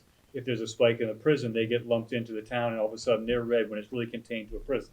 So they tried to work on that, and one of the reasons why the data is coming out on Thursdays instead of Wednesdays like they were before is they're trying to mine through that data a little more so that it's more accurate for communities and tease some of that out. So prior to considering a full in-person pivot, the following criteria and conditions would be met. So for Medfield, using DPH's stoplight metric, we would look at 4 consecutive weeks of data reporting in the gray category, and 1 week in the green still could be considered. So there could be a special circumstance where it's tied just to, let's say, a family, just to one family, or it's tied to a nursing home or something like that. We could look at whether or not that was an issue that put us in the green category. No positive cases in the schools for at least 2 consecutive weeks, and this would include both students and staff. And then a percent positive rate of less than 2% for at least 2 consecutive weeks. So those make sense to us in terms of, you know, what we're looking at for Medfield metrics and trying to make those decisions. Again, going back to what we said in the beginning is that the public health is an important piece, but it's one piece, and there are other factors that go into that. So some non-Medfield indicators, which would be our secondary indicators, look at things like Norfolk County, 4 weeks in gray or green with no indication of a rising trend. So the rising trend piece is something we really have to pay close attention to and start to look at the actual numbers versus just colors. So if we start to see communities around us that are starting to change colors and yellow and red at a high rate, we'd start looking at their numbers to see, okay, is this evidence of a rising trend throughout Norfolk County or just a 1 week blip that's showing up in that community. Looking at the TVL pod number 1, communities 4 weeks, gray or green with some yellow could be considered if only 1 week. And then looking at the statewide percentage, positive percentage of less than 2%. So looking at those secondary factors and indicators. And then important to note that meeting that criteria doesn't automatically trigger that we're going in person, because we talked about the other factors we need to consider. But even if those other factors are all set, then we would have to look at giving people a heads up. We can't just, okay, on Friday we're going to go full remote, or Friday we're going to go to full in person. We need to give some lead time on that, so it doesn't automatically trigger that. And when I talk about remote, that could be an overnight thing based on data, right? That could happen where we would be in an overnight remote. So the next page, which is different from what we looked at last week, looks at more of an algorithm on how to get there. You know, so looking at 4 consecutive weeks of data in the gray category and 1 week in the green, you see how you get there. You know, gray, gray, gray 4 times, gray, gray, green, gray, gray, green, gray, gray, gray, green, gray, gray, gray. So different ways of looking at a pathway of how you get there. I'm not going to go through every single one of these. This makes more sense if you see it, Yeah, just to it let does. you know. Yeah. So And it will be, yeah. So I think that's something that you know, we need to look at too, is more as an algorithm how to get there, but it just shows it in a different way. So some folks like to look at math on how to get to it in an algorithm. Some people can look in the text and understand. Either way is fine. So that would be a way to do that. Then we look at some of the priorities for in-person. I think it's no secret that our younger students have more of a challenging time with remote learning. I think that's no secret at all. So one of the things that we made sure that we tried to do this year is that the preschool classrooms they've been full in person since we began. The hours that we had year after year after year for preschool are what the students have right now. So that's been something we're able to do with the space and the amount of kids, and that worked out really, really well. By the way, we still have 24 students on a waiting list for preschool as of today. So we accommodated the folks that came in, and we were able to do that in a way that's the exact schedule they had last year, except for the day schedule. They don't come in Wednesdays anymore, but the hours themselves are the same. So we would prioritize, you know, looking at kindergarten, first grade, that memorial kind of group there, that group of kids, as the first priority of getting in full in person if we can do that. And then going to Wheelock, Dale, middle and high school, et cetera. So making sure that our younger students, where you look at the data, they have they have a lower incidence of spread, based on their age, and they certainly need additional support. Unlike our older students, that they certainly need support, but they are definitely more independent in terms of their learning and their work than our students that are in K1 2, 3, et cetera. So we look at the priority around those lower levels. And, I think, one of the things that we've been working on that we're going to roll out to parents next week is we've looked at a couple of models that would have 4 days of live instruction and looking to, possibly move to that in the month of November. We've gotten some data from teachers. Now we're going to ask for some data from parents to get a sense of where they're at with this, because it could be the models that we're looking at, which we'll explain next week in the survey, could substantially change schedules that people have, but it would ensure that kids are in front of their teachers 4 times a week. And that's at the younger grades. I just want to clarify So that. that would be looking at Starting. elementary only, yes. Yeah. So that is something that we're looking at, and there'll be more information on that sent out to parents next week. So then if we're looking at a full remote pivot, we'll look at the criteria. So Medfield, again, using that stoplight metric, we would look at 4 consecutive weeks in the red.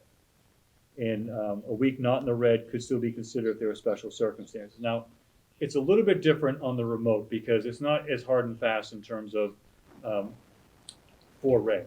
We could have 2 weeks of red and we have evidence of significant school spread, then we'd go on remote. We're not going to wait for those, well, we can't go now, we're going to wait for 2 more weeks of red.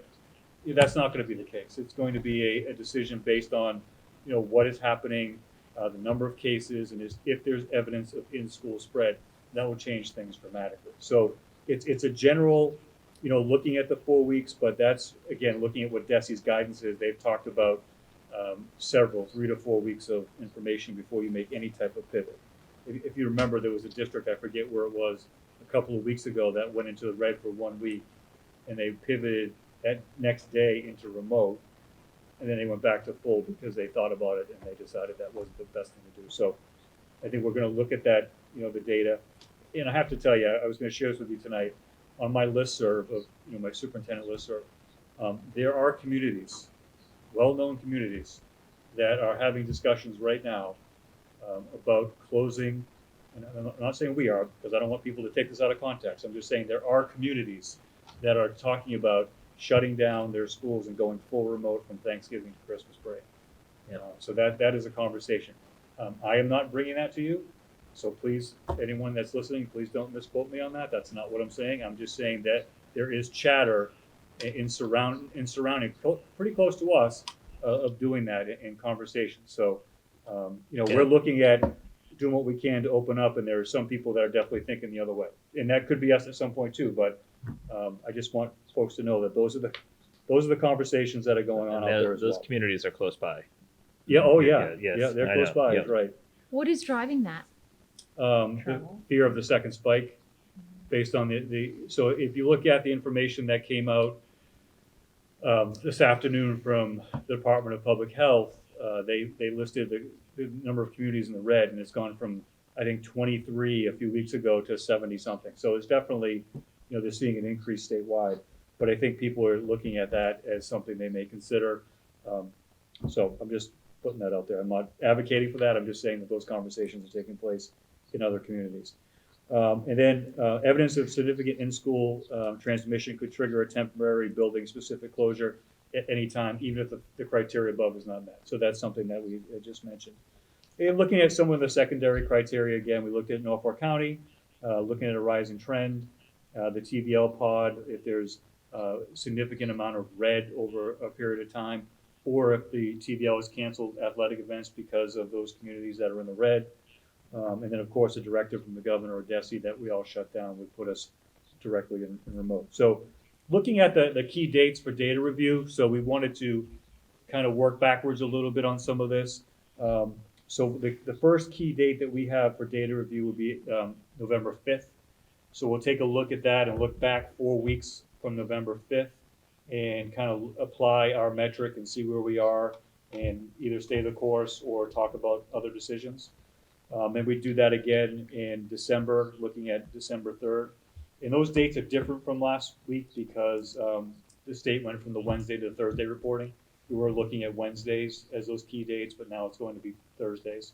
And then we'll look at, in the month of December, establishing additional dates for 2021 those key dates. And I think we talked about at our workshop on Friday, how important it is to review those key dates where they are, because we may need additional time around holidays or vacations to do a pivot, because it's not, again, not like we could just say, okay, we're going back to school and here we go. It's not that way. There's a zillion things to consider, schedules, bus schedules. There's a million things we got to do before that, and we need some lead time. Not, of course, the most important one is letting people know and letting staff know, letting parents know, those kinds of things. But a lot of, again, the public health piece is one part of it. And I go back to the first page. There are still other indicators that have to be met in order for us to go in. Of course, probably the one that everyone's been talking about is the 6 feet, 3 feet. I will say that, because everyone wants to compare everyone, right? That's what we're doing in the state, and everyone's comparing. Well, how about you're doing like this way and that way, and this? How come they're doing it and you're not, and all this stuff? We try to address some of that in the FAQs, because on the surface, when you just see something on Facebook, oh, that makes sense. Why aren't we doing that? But if you don't know how it works, and you don't know things like space constraints or how neighborhood schools work, if you've only had kids in Medfield, you don't understand how neighborhood schools work. Like when you have 180 kids in kindergarten and they're spread out over 5 elementary schools instead of 1, how much easier that is to provide 6 feet and pull in. If you don't know how that stuff works, you just look at it from the surface, you're like, why aren't we doing this? This doesn't make any sense. But you have to understand the context and how it all works. So I think that's a real important thing to note, that anyone that's doing that is still at 6 feet. The only one that's not at 6 feet is Dover Sherburne. They're at 5.5. So they're 6 inches closer than us. But everyone else right now is at 6 feet. There is no one that has gone to 4 feet, 3 feet, whatever. That has not happened. So, urban legend that everyone's doing this and we're the only ones not doing that, that's just not the case. Yeah, if I had an aha moment around this, I was speaking with a couple of friends from other districts, and two well-known districts, and they were, quote unquote full back, but it turns out that half their district is 100% remote. Like 50% of the district is all remote, and we only have 118 students in the full remote. So that dropped the number of kids that actually come to the school, and that's why they were able to do that, to spend that more time in there. So so there was some aha moments in some of the research I was doing on this as well. So we have districts around us that have hired principals just to manage the virtual school because they have so many kids. We have districts that are smaller than us, very close by, one town away from us that are smaller, that have almost 300 kids in remote right now in cohort D. Stoughton has 1,400. I'm sorry? Stoughton has 1,400. 1,400. Wow. So, apply that to what you have, and you bet there's some open seats. You bet there's some open seats. I know that Needham has 600 at remote in cohort D. I know Wellesley's got a lot. So, and Needham has 600, and they still can't do anything with 6 feet because they don't have the space. They're not going to even look at it unless it goes to 3 feet because they don't have the space to do it. So, I think that having our model that we have now, where everyone goes through all elementary schools, it's very positive, it's efficient. But I would say the neighborhood school model, I'd take that any day right now because we could get more kids in. We definitely could, and we just don't have that. So we have to work with what we have. But I think people can understand the limitations in what we're doing. But you can't just read something on Facebook and just assume that, oh, everyone can do that. Because that's just not the way the world works. It's not how education works. It's really not, you need to know the context of how it's being done, what it's being done, and you just can't make incredible assumptions that people are making. So that's my soapbox for the day. But I think it's just an important piece that people need to understand that. So that's what we look like. That's what it looks like with the metrics and the considerations. So this has been in the hands of the Board of Health, not for very long, and they are going to give me individual feedback, not as a group, but individually. We're going to take that input, and then I'll provide you with another draft of it. And then I know this draft will be posted online tomorrow as a artifact from the meeting. So if folks want to see that, they can take a look at it. But it won't be final; it'll just be draft version 2 that's on there, and then we'll look at finalizing it. But that key date is November 5th. We'll look at the information and kind of work backwards on the full week look back and see where we're at. Jeff, do you need a meeting on the 5th? Yeah, we were Yeah, we could. thinking about it, yeah. Yeah. I know I surveyed each of you individually to see if that was something we could do, and I think we can hold it as a placeholder right now, and then we'll finalize it. Yeah, I think. Unless we want to just schedule it. Well, I think based now. on what comes out of the information, the survey information from teachers and the survey information from parents, which will happen next week for parents, then we can take a look at the couple of models that we're working with right now, rolling some of that out at that time. So Do we want to, I mean, there's no shortage of work anyway. Do we want to schedule the 5th now and then leave it to cancel? you can always cancel. Yeah. Right, okay, so let's Yeah, do you that. always So let's, we'll schedule a meeting for the 5th. We don't need to vote that. That's just, No, No. I think when the survey goes out next week, it's going to be pretty clear what the models are. So it's not going to be what if, like this is what we're looking at. There'll be separate surveys, 2 separate surveys, one for K and one for grades 1 through 5. And just to get feedback, to see temperature check and see where people are at, because we have some really, pretty good ideas of what we want to do and have kids in front of teachers 4 days a week. So Don't we have And- to vote the new date? We vote a calendar. we vote a calendar. So do we need to vote I think this? we do. We normally All right. have. yeah, sure. There's no problem having a vote. Yeah. I'd like to make a motion. Hold on. I'd like to make a motion to add a meeting on November 5th, 2020. Moved, actually, that meeting, once again, I also, just to let people know and to solidify this, we've decided to start moving the open meeting back to 7:00 and doing executive session. I surveyed each of you individually to see if that would be acceptable to you, so that we can really kind of be able to spend a little bit more time if we need to at the end of the night, but really to also try to get us back to our families a little sooner for everyone concerned. So it would be November 5th at 6:30 executive session if we needed it, and 7:00 public meeting. So moved. do I have a Second. second? Okay. Leo? Aye. Tim? All right.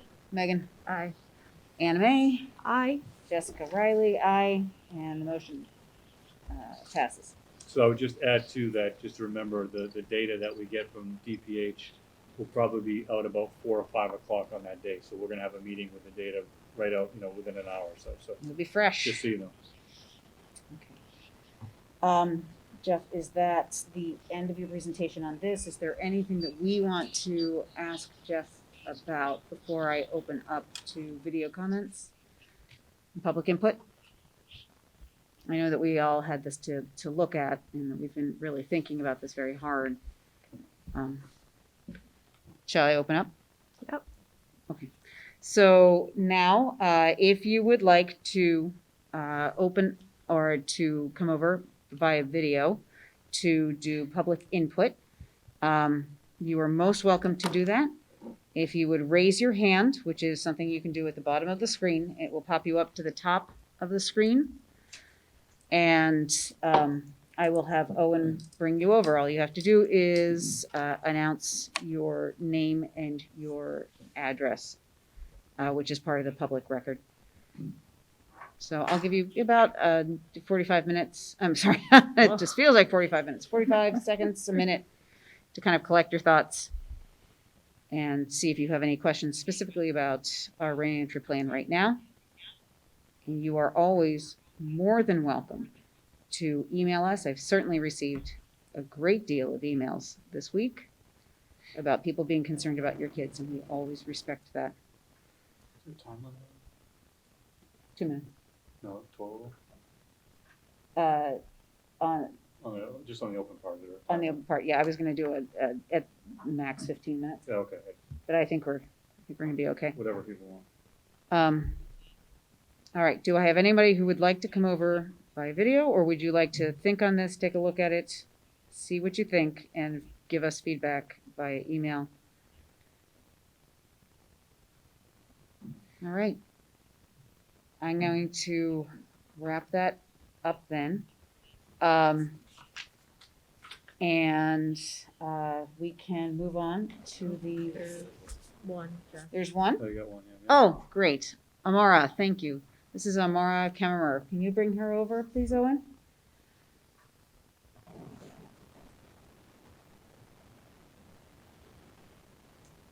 He is, he's working it.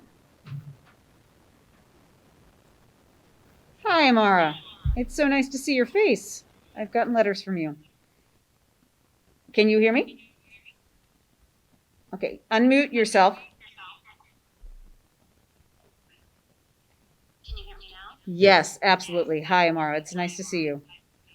Hi, you too. Thanks for taking my question. I was just wondering if the metrics that Dr. Marsden just laid out are met, are there any other blockers to pivoting to a in-person full-time?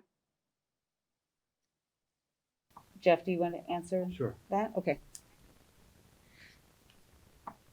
Yeah, it's a great question. I would say that we look at the capacity of the buildings and the changing of our current physical distancing, might be an issue. I mean, those would be blockers there. So we'd have to look at those types of things, and either parent and teacher survey data too.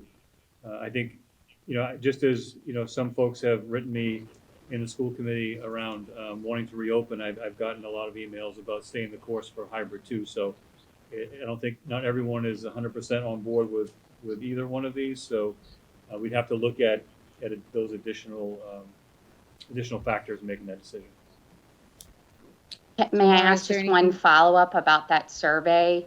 Sure. So will the survey assess kind of parent input and position on kind of currently, because I know parents were asked over the summer for their opinions on kind of what they were hoping for as far as in-person, hybrid, or remote model. Will the survey assess where parents currently are in terms of their preference on the models for in-person, hybrid, or just a current assessment of where parents are? Right. Yeah, absolutely. Yeah, we'll put that as a question on there for you. Yeah, I think that's fair because that'd be a nice comparison based on what we had in the summer. Great. Thank you. Mm-hmm. Jeff, I have a follow-up question on some of that. Thank you, Amara. I'm sorry. Thank you, Amara. I appreciate it. Go ahead, Leo. Sorry. Yeah, it's okay. What is the equipment demand that would be needed for a full return? Because I know that we went and ordered desks and whatnot to accommodate half the student body back. In the event that we would bring them back full, I mean, would we go back to? Do you foresee us going back to the tables and having people sitting next to each other, or are we going to maintain some distancing and have to order more desks? I guess it's something along those lines is my concern. Well, it depends on what grade level you're talking about. I think that we have some extras at some levels and some we'd have to order. We are still using some tables in some grade levels and some classrooms because we're able to have 6-foot tables with kids at either end and they're working out fairly well. Again, we went pretty strong with the shields too and the desk dividers, which not a lot of people have. So we put a lot of thought and effort into the safety piece of it and making sure that our kids were safe, and that's why we're able to use some of those tables. But I think we'd have to get probably just some additional technology and certainly some tables and some desks and chairs as well. That's with the model that we're working on now that we're going to be sending out to parents next week. Just that model alone would be additional chairs, additional technology because there could be additional classrooms added, and then transportation costs because additional runs might happen. So I think there's a lot of cost to it. I mean, it underscores why it's important for us to make sure we get that Chapter 70 money because yeah. The expenses aren't going away, that's for sure. Yeah, I was going to say the Chapter 70 money is going to become ever important in order for this to get back more in person. With some of the restrictions that need to be met. Or not restrictions, safety measures. I don't want to call them restrictions, but the safety measures. I thank you. Yeah. I mean, this is a virus. We can't predict it. We try very hard, and we know a lot more than we did in July. Some of that is not necessarily positive for getting kids back into school. But I think that if we are able to emphasize that having that Chapter 70 money is what may allow the most children that we are capable of getting in front of teachers, versus essentially a pretty small reduction in what the tax bill might be for most of the town. I think that given that option, very few people would say I would prefer to have fewer kids in school so I could have that small reduction. But we'll certainly have to have those conversations with the selectmen and the warrant committee and see where those numbers are. But as Representative Garlick did emphasize, Chapter 70 money is educational funding. And we appreciate all of the funding that we get from town. But right now, we have extraordinary expenses and we need as much support as we can possibly get. And unfortunately, in Medfield, that falls to Medfield because the state and the federal government are only doing so much. So that is my soapbox for this evening. Do I have any comments from the rest of the committee, or would anybody else like to put themselves in queue for a public input? No? Okay. Thank you so much. I do appreciate it. Let's move on. We are quite close. Dale Street project. Yes, the Dale Street. I have muted myself because I think I checked out just then. The Dale Street School Project update, please. Thank you, Madam Chair. So we had our school building committee meeting last night. And we had, I think we have a forum since our last one? What kind of weeks are all going into one after another? Yeah, it was on the 14th. Every day ends in Y. Yeah. And every day ends in Y. So we've had that and then looking at another forum for the Wheelock neighborhood in early November. But we're still on course with our preferred schematic submission. That again, if you don't know, those that are watching, that we've delayed the project. Now we've had 3 separate delays on this that we've looked at to try to get more community input and so on. So we're back on course on that. And I know that Anna Mae had a subcommittee meeting today. I don't know if anyone else wants to add anything else to either Leo or Anna Mae that are on the school building committee. Yeah, so that Wheelock Neighborhood Forum is going to be Monday, November 2nd at 7 p.m.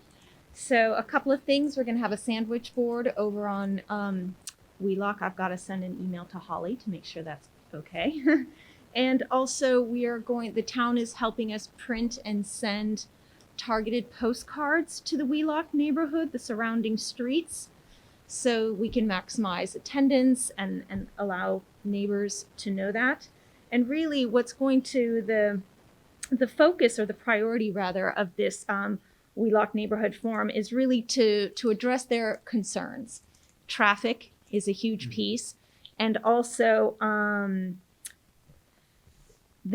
we've had a couple of requests to stake out, the property of where they're planning on building the school. However, it's a little premature now, but we are going to do a pre-recorded via drone of the area, and that'll be part of the public forum, just so people have a real visual of what that's going to look like. And we're going to also encourage residents to send in emails to that Dale Street Project email address at Gmail. Any other concerns? We know that traffic is huge, but we do want to solicit any other concerns that the neighbors have so that we can address them. And they did do a traffic study this week. Correct. Yeah, so that's part of it as well. No, that's great. Yeah. So That was pretty fancy equipment, I have to tell you. I saw it on the stop sign this morning. All right. And right now we'd love to do, we're going to do also an email campaign push. So if you go to the medfield.net website and click on Dale Street Project, really right at the top there is a spot where you could subscribe to emails for the Dale Street Project. So we'd love people to receive emails about the project. So please go to medfield.net, Dale Street Project, and share your email. A lot of people have said, can't you just harvest the Zoom emails? We can't do that. So we really need to have people freely and willingly give us their emails. I have a question, Anna Mae. Yeah. You said you were going to send targeted mailings. Yeah. So the forum would be specifically for the people that were sent those mailings that live. Yes, but the public is definitely welcome. Anyone can come. Anyone. It's still a public meeting, Okay. but we do want to focus on the neighbors. Right. Elm Street, Cross Street, all those surrounding streets. We're working with the Board of Assessors to get those addresses. Okay. So, yeah. All the way down Elm Street over to Phillip, because I know that there have been some people who have concerns about people yeah, using Phillip's kind on of the the list. back way Yep. over. Okay. Yep. Absolutely. Absolutely. So that's my update. Anything else you want to add, Leo? Nope, I think you covered it. Okie dokes. I think you covered it. Yeah.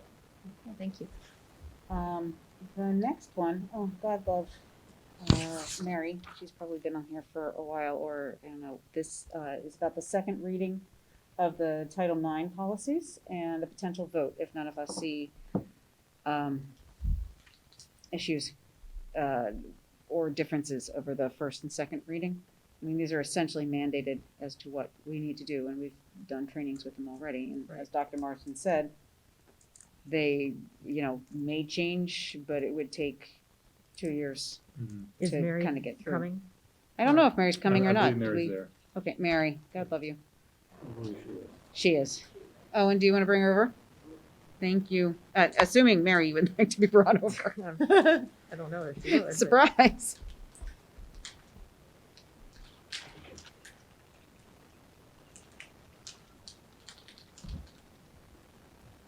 There she is. Hi, Mary. Hey, welcome back, Mary. Great to see everyone. All right. So does anybody have any questions, or is there anything you want to tell us, Mary, about these particular policies, or anybody from the policy subcommittee who would like to chime in on these before we potentially take a vote if there's a motion?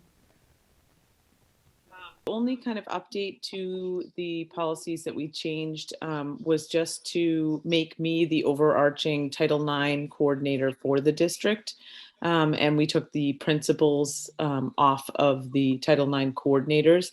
That gives me the flexibility of kind of reaching out to people when we have kind of claims of any Title IX grievance that we want to go through. I can reach out to people myself and then appoint investigators and decision makers from there. It also, as a result of us being trained the other day, we do have the ability now to train anyone within the district. So if there's any needs of kind of changing of staff, or if there are other staff that we would like to be able to have as investigators or as decision makers, we do now have the ability to train directly with those staff as well, which is great. Megan or Tim? I have no problems with this. Yeah, I was okay with it. So, given that nobody seems to be,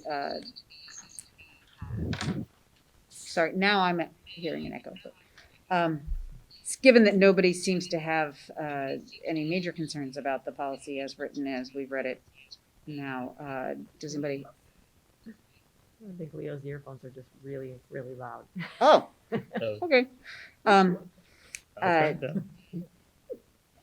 that. Do I hear a motion to pass the policy for the Title IX policies as written? So Presented. moved. Okay, so moved. Second. Tim seconds. Leo? Aye. Tim? Aye. Megan? Aye. Anna Mae? Aye. And Jessica Riley, aye. The policies pass unanimously. And thank you, Mary. Thanks, Mary. Thank you. Thanks for your Yeah, work thanks, on Mary. that. Much appreciated. She asked 100 questions of Megan and I in that first meeting. She's a Thank she's you a so very much. thorough person. She is. That is true.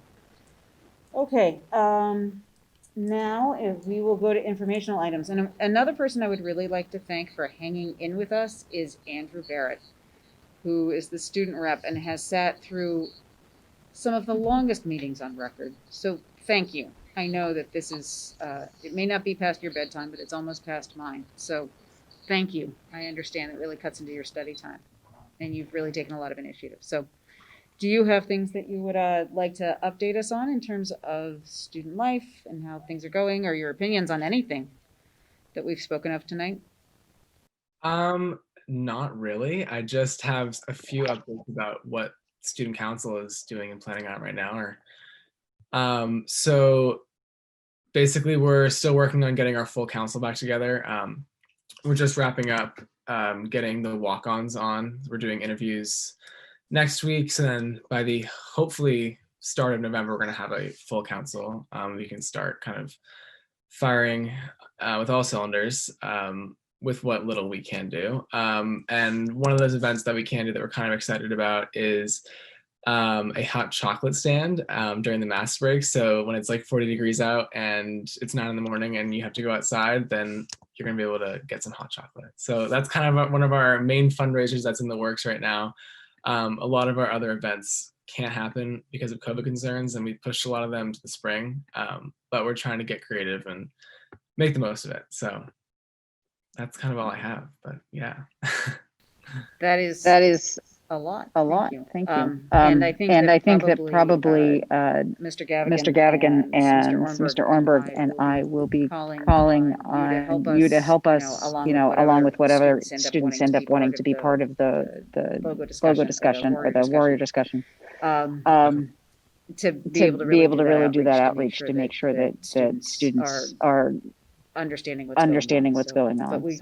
But we can talk more about that later. Yeah, I have a few friends who I know Thank you. about it. So I might have a few names that you can add to your list. All right. Oh, thank you. All right. We're going to put that together and sorry, I just heard something behind me. We will put that together and we'll reach out as well. Okay. Thanks. Anyone else? Informational? Yeah. I have one thing. You have one thing? Just one thing. What's that? I just want to recognize and thank all of our teachers for the work they've done on PIN and Open House. Again, they've gone above and beyond with developing their either own screencastify or videos. And, that's not an easy thing to do if you're not used to it. And they've obviously honed their skills during asynchronous learning in the springtime, but they really, I got to see about 20 of them from different buildings, and they were just really, really well done. So I want to just thank them for their hard work every day, but also this little extra they did for this was really appreciated. So thanks. Great. Anyone, Anna Mae, do you have anything that you want to report or? I just want to mention, although I didn't attend, I've heard some feedback that the high school PTO meeting was last night. Mm-hmm. And I think it was very much appreciated that the high school leadership was in attendance to answer questions. So I just want to shout out and say thank you to those folks who made that happen. That's it.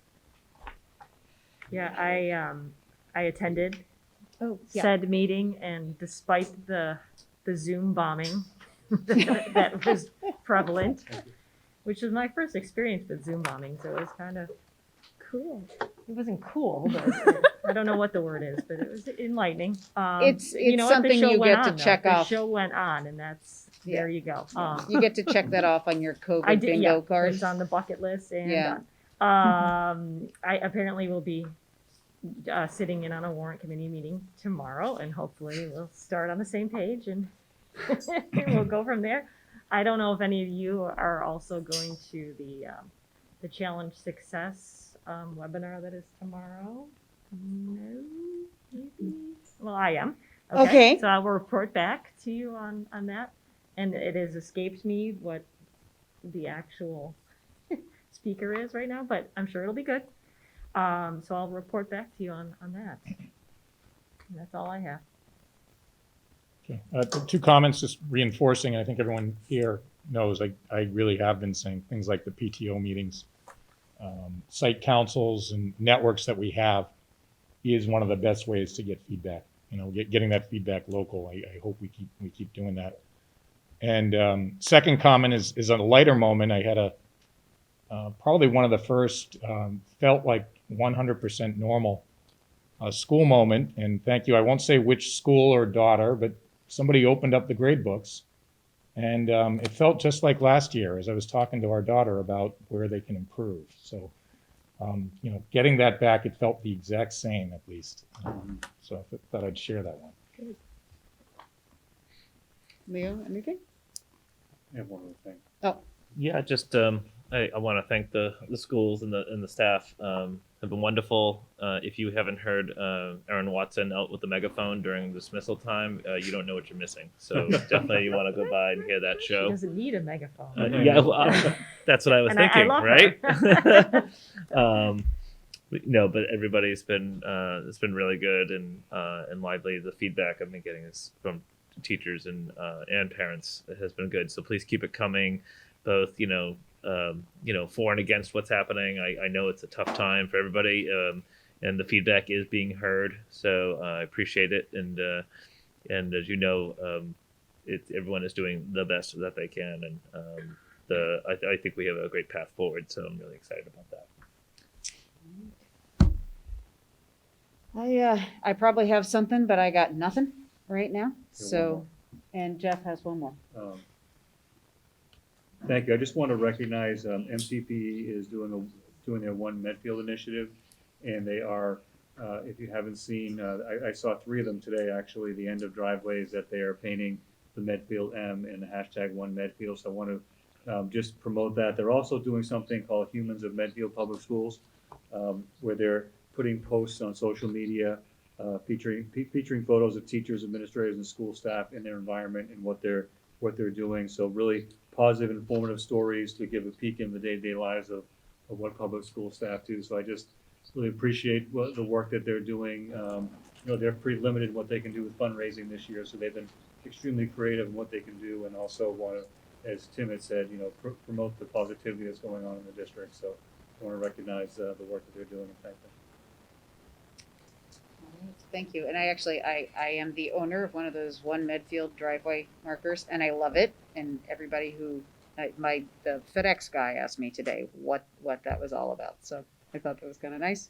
And also they are running a fundraiser right now that is essentially like a distance marathon kind of thing where you can sign up in teams. And I was going to suggest to the school committee that we might want to be a team, but we can talk about that later. As a bunch of friends and a school committee. And I think that is about it. I think that this might be our first meeting that ends before 10 in months. So thank you all so very much. Do I have a motion? Future agenda item. Is there future agenda items? Yes, thank you. See, we all support each other. All right, so for future agenda items, we have the superintendent's evaluation. We were initially thinking of that on November 12th, but I think maybe Jeff, you and I should have a discussion about when we specifically do that, given that we are so busy trying to get back into school.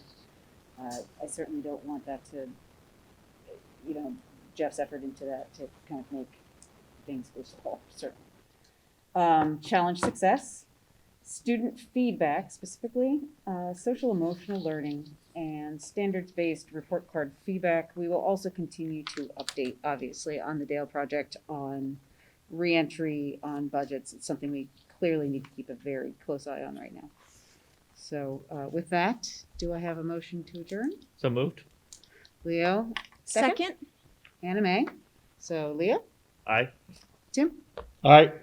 Megan? Aye. Anna Mae? Aye. Jessica Riley, aye. Thank you ever so much. We may see you on November 5th. You'll know about that, but you will definitely see you on the 12th. Thank you.